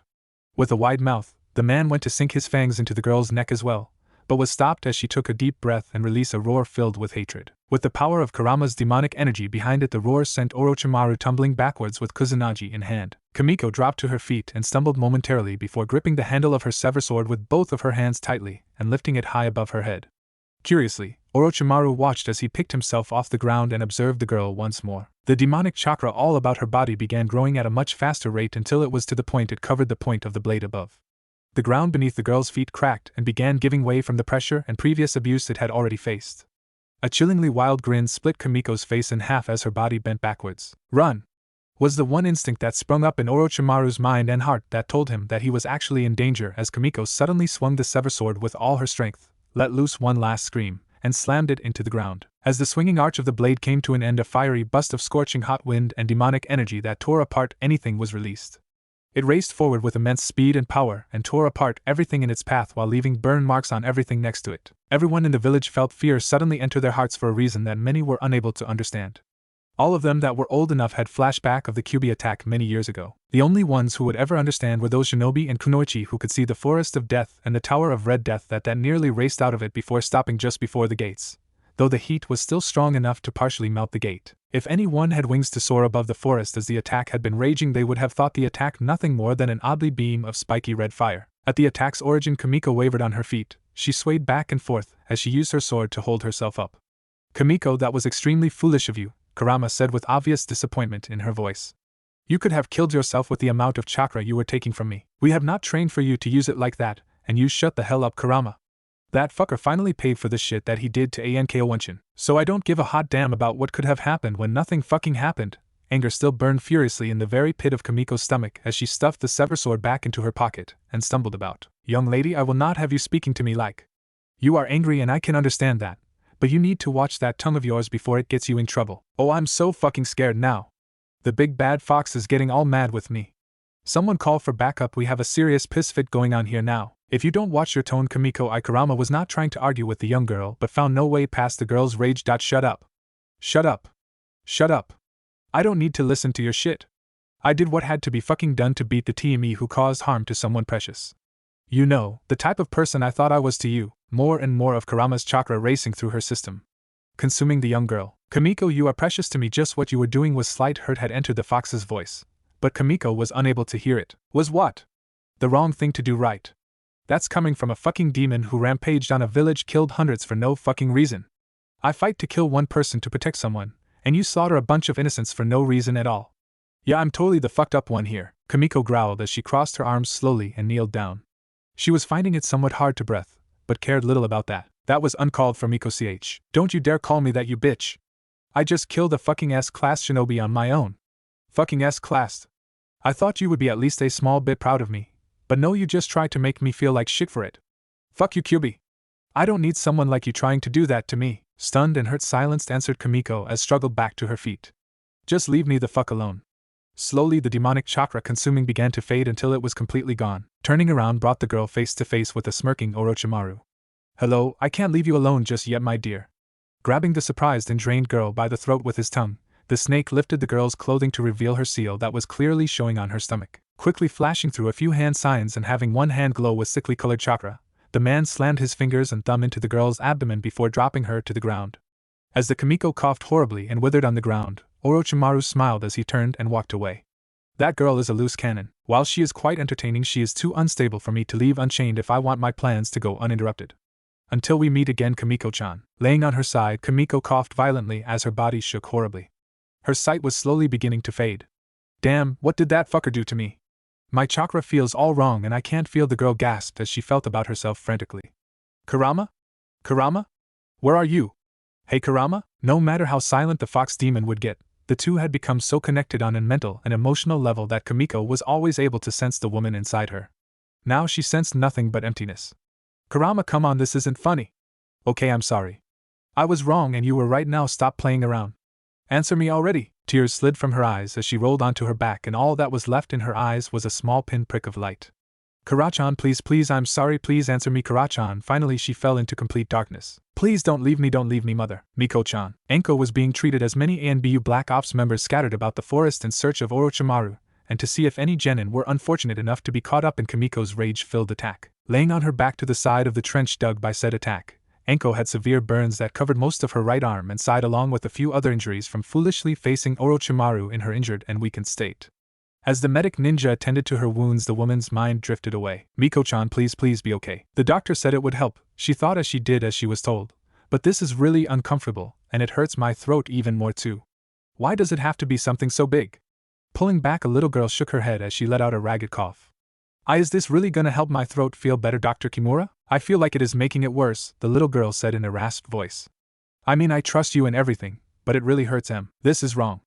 All of these treatments are always wrong. Why do I keep letting him do this?" A tear rolled down the young girl's face as she looked up at the doctor. He had short light brown hair with emerald green eyes. He wasn't a very tall man and appeared to be quite thin under his usual doctor's attire. The man was possibly in his late 20s or early 30s, judging from his looks. Having never felt the need to ask his age, the girl was unsure of it. The pain had become unbearable. The young girl began to cough uncomfortably. She tried to pull her head away again, but the doctor held it in place with all his might. "Let me go. It hurts. It hurts." With her tiny hands balled into tight fists, the girl pounded on the man's sides as hard as she could to help push her away. Her cries were muffled as she tried to free herself. Just as she was starting to finally pull away from the older guy, he yanked her forward with all her strength. Eyes widening, tears flowed freely from the girls as she stared up at the grinning doctor's face. She could feel a thick, warm liquid fill her throat in random spurts. The girl clawed at his sides as she began to choke. She tried frantically to breathe but was unable to even swallow the disgusting matter in her throat. Just as the little girl's eyes closed all the way, the doctor let go of her head and pulled away from her. He watched as the girl slumped forward off of the chair he had her kneeling in and onto the floor. She laid on the floor unmoving as Kimura looked down at her. He nudged her side with the tip of his foot and frowned as he rolled her over. Didn't expect you to start choking to death. Well, almost to death. Reeling back, Kimura slammed his foot into the girl's side. It lifted her slightly off the ground as she gasped. The young girl softly cried in pain as the doctor tossed down a few dirty rags. I can't have the floor getting all dirty. The Hokage wouldn't be pleased with the mess. Clean it. He sat in a chair as the girl slowly grabbed the rags and began cleaning the mess up. She looked at the white substance on the floor through blurred eyes as she slowly scrubbed at it. The girl found it hard to breathe with her mouth closed and let it hang open. A bitter taste filled the girl's mouth that slightly overpowered the coppery taste of blood dripping from her mouth. My throat still hurts you, I promised it would help, the girl pleaded in a rusty voice. A foot was placed on the tearful girl's head. I said it would help as long as you were a good girl. Good girls do as they are told and don't strike out at those in charge. Because you were a bad girl, it didn't work. We'll just have to do it again later. I can only give this treatment so many times in a day. Kimura chuckled as the girl continued cleaning with the dirty rags. She had already gotten all of the white mess up and was repeatedly wiping the same spots just below her mouth as blood and drool fell from it. The girl wished she could just leave. She always hated having to see him, but Yuji and Yukai were still in training and could only do minor things like bandaging and shots. The child closed her eyes. Am I really that bad of a girl? I don't mean to be. I just don't want this anymore. I want. Before the girl could figure out the end of her thought, she felt the foot fall sideways from her head. The girl opened her eyes back up and reeled back with a gasp. There was blood all across the floor and wall before her. Looking to the side of her, she saw Kimura's bare foot laying next to her with a piece of a bloodied bone sticking out the top of it. It was speckled with blood on it. Letting out a strangled cry, she kicked away the foot and turned to run, only to slip into a large puddle of blood. The child cringed and shook as she curled into herself before slowly inching her body forward. She didn't know why, but she knew that she shouldn't look up. That getting out of the room she was in would make her safe and clean. Getting up onto her hands and knees, the girl crawled frantically towards her freedom. Just before she could get within reaching distance, the door something fell in front of her, splashing blood into her eyes. Quickly rubbing away the blood, she looked down at what fell before her and let the loudest scream that had ever left her mouth as her world began violently shake. Kimiko. Kimiko. Hey Kimiko, wake up already. Gasping for air, Kimiko's eyes flew open as she arched her back and clawed the ground with her hands. The girl gurgled slightly as someone shook her body aggressively. Kimiko, what's wrong? Pull yourself together already. Why the person holding the young Kunoichi's shoulders was clotheslined to the ground as the girl shot up suddenly. She quickly straddled the person's waist while wrapping a hand around their throat. The other hand snatched out a kunai to plunge into the defenseless person's head. Hands grabbed Kimiko from all around and held her in place. She twisted her head to her side to come face to face with Sasuke's eyes. What the hell do you think you're doing, Dobe? The girl looked at the boy blankly before slowly looking around her at the other people holding her back. There was a boy with eyes that vaguely reminded her of Hinata. He was obviously a Hyuga. One with prepackaged superiority complex from the look in his eyes. Another boy held onto her legs and with bowl haircut. She immediately knew his name to be Rock Lee from the cards that the guy with the glasses had. At least she hoped no one else would wear that horribly green jumpsuit. The last person holding her was Choji. His grip wasn't too tight on her, but the look in his eyes told her he wouldn't hesitate to crush her if needed. The boy's hands were enlarged and wrapped around her waist. Choji, could you maybe let me go? The rest of you too. It's really weird having all of you touching me. Choji and Lee gave the girl looks of uncertainty while Sasuke and the Hyuga just glared at her. Please? None of the boys moved an inch. To be honest, she was sure their grip on her was tightening. The fact was starting to piss her off. Not only that, but the ground beneath Kimiko was constantly shifting in a really annoying way while there was a slight scent of snake in the air. Wait, the ground is shifting? Kimiko looked down at the ground to see Sakura's squirming form beneath her. The girl looked pretty beat up. Much more so than what Kimiko could recall having seen her be. Her hair also appeared to be much shorter than what Kimiko remembered as well. What the hell happened to you? Sakura gasped as she struggled to breathe, and Kimiko noticed her hand wrapped tightly around the other girl's throat. Shocked, Kimiko slowly released her grip on the girl's neck. When her grip had fully relaxed away from the other girls, the boys released their grip on her and backed away. All except Sasuke, who positioned himself between his two female teammates. His usual static glare challenging the girl in front of him. Behind, Sakura coughed and sputtered as air was allowed to re-enter her lungs. What's your issue, Dobe? Your head gets split open or something. After the confusion on Kamiko's face cleared away, the girl narrowed her eyes dangerously at the Uchiha. She leaned back slightly with a hand placed on her hip as she looked at the boy before her. No, it's not. But if you don't step away from me, then someone's head will be. Sasuke clenched his fist and hardened his glare at the girl, the tension between the two quickly escalating. That's enough, you two. Now isn't the time for you guys to be getting overly troublesome. Kamiko pouted slightly as she turned her head to look at Shikamaru. He was standing off to the side of her next to a wide-eyed Ino. And it doesn't matter which one of you started being troublesome first, just stop it. Kamiko frowned and grumbled under her breath as she turned and walked away from Sasuke, effectively killing the tension. She looked back to see Sakura being helped to her feet by Sasuke as Ino jogged over to the other girl. The redhead leaned against a tree and sighed while running a hand through her hair. What the fuck is going on here? She mumbled to herself before pulling her hood over her head. The girl let out a shaky breath and rubbed her throat softly. And why did I have that nightmare? It's been years since I last had one of those that was that strong. As hard as Kamiko thought, she was unable to come up with any clear reason for experiencing old nightmares again. As she continued surfing her mind for an answer, a hand fell on her shoulder. Hey, you alright, Kamiko? Shikamaru asked as he leaned against the tree next to her. That was completely unlike you just then. You've never just attacked someone like that for waking you up before. Even if being woken up is completely troublesome. Kamiko placed her hands behind her head and shrugged with complete indifference. I'm just fine. Sakura should just be more careful of who she attempts to wake up in certain ways. I mean, hell, was she trying to shake me to death? How long have I been out anyways? Shikamaru shook his head while being glad they were out of earshot. You look like you were having a pretty insane nightmare, a girl said as she approached the two. The girl had two buns on either side of her head that matched the color of her dark brown eyes. She wore a pink sleeveless blouse with red trimming and yellow fastening buttons down the middle. Dark green pants covered her legs with blue sandals to protect her feet. The girl stopped in front of the Nara and Uzumaki as she placed her hands on her hips. Your friend seemed to be pretty worried about you when she tried to wake you up. Don't you think you should apologize for attacking her for no reason? I mean, she is already starting to bruise. An attitude-filled pout adorned Kamiko's face as she looked at the other girl. A quick once-over made the redhead grunt inwardly. From the way she holds herself, this girl must think she's hot shit. And who might you be again that I should care about what you have to say? An elbow to the side made Kamiko glare at a certain sighing Nara. The girl took a step forward as she glared into Kamiko's eyes.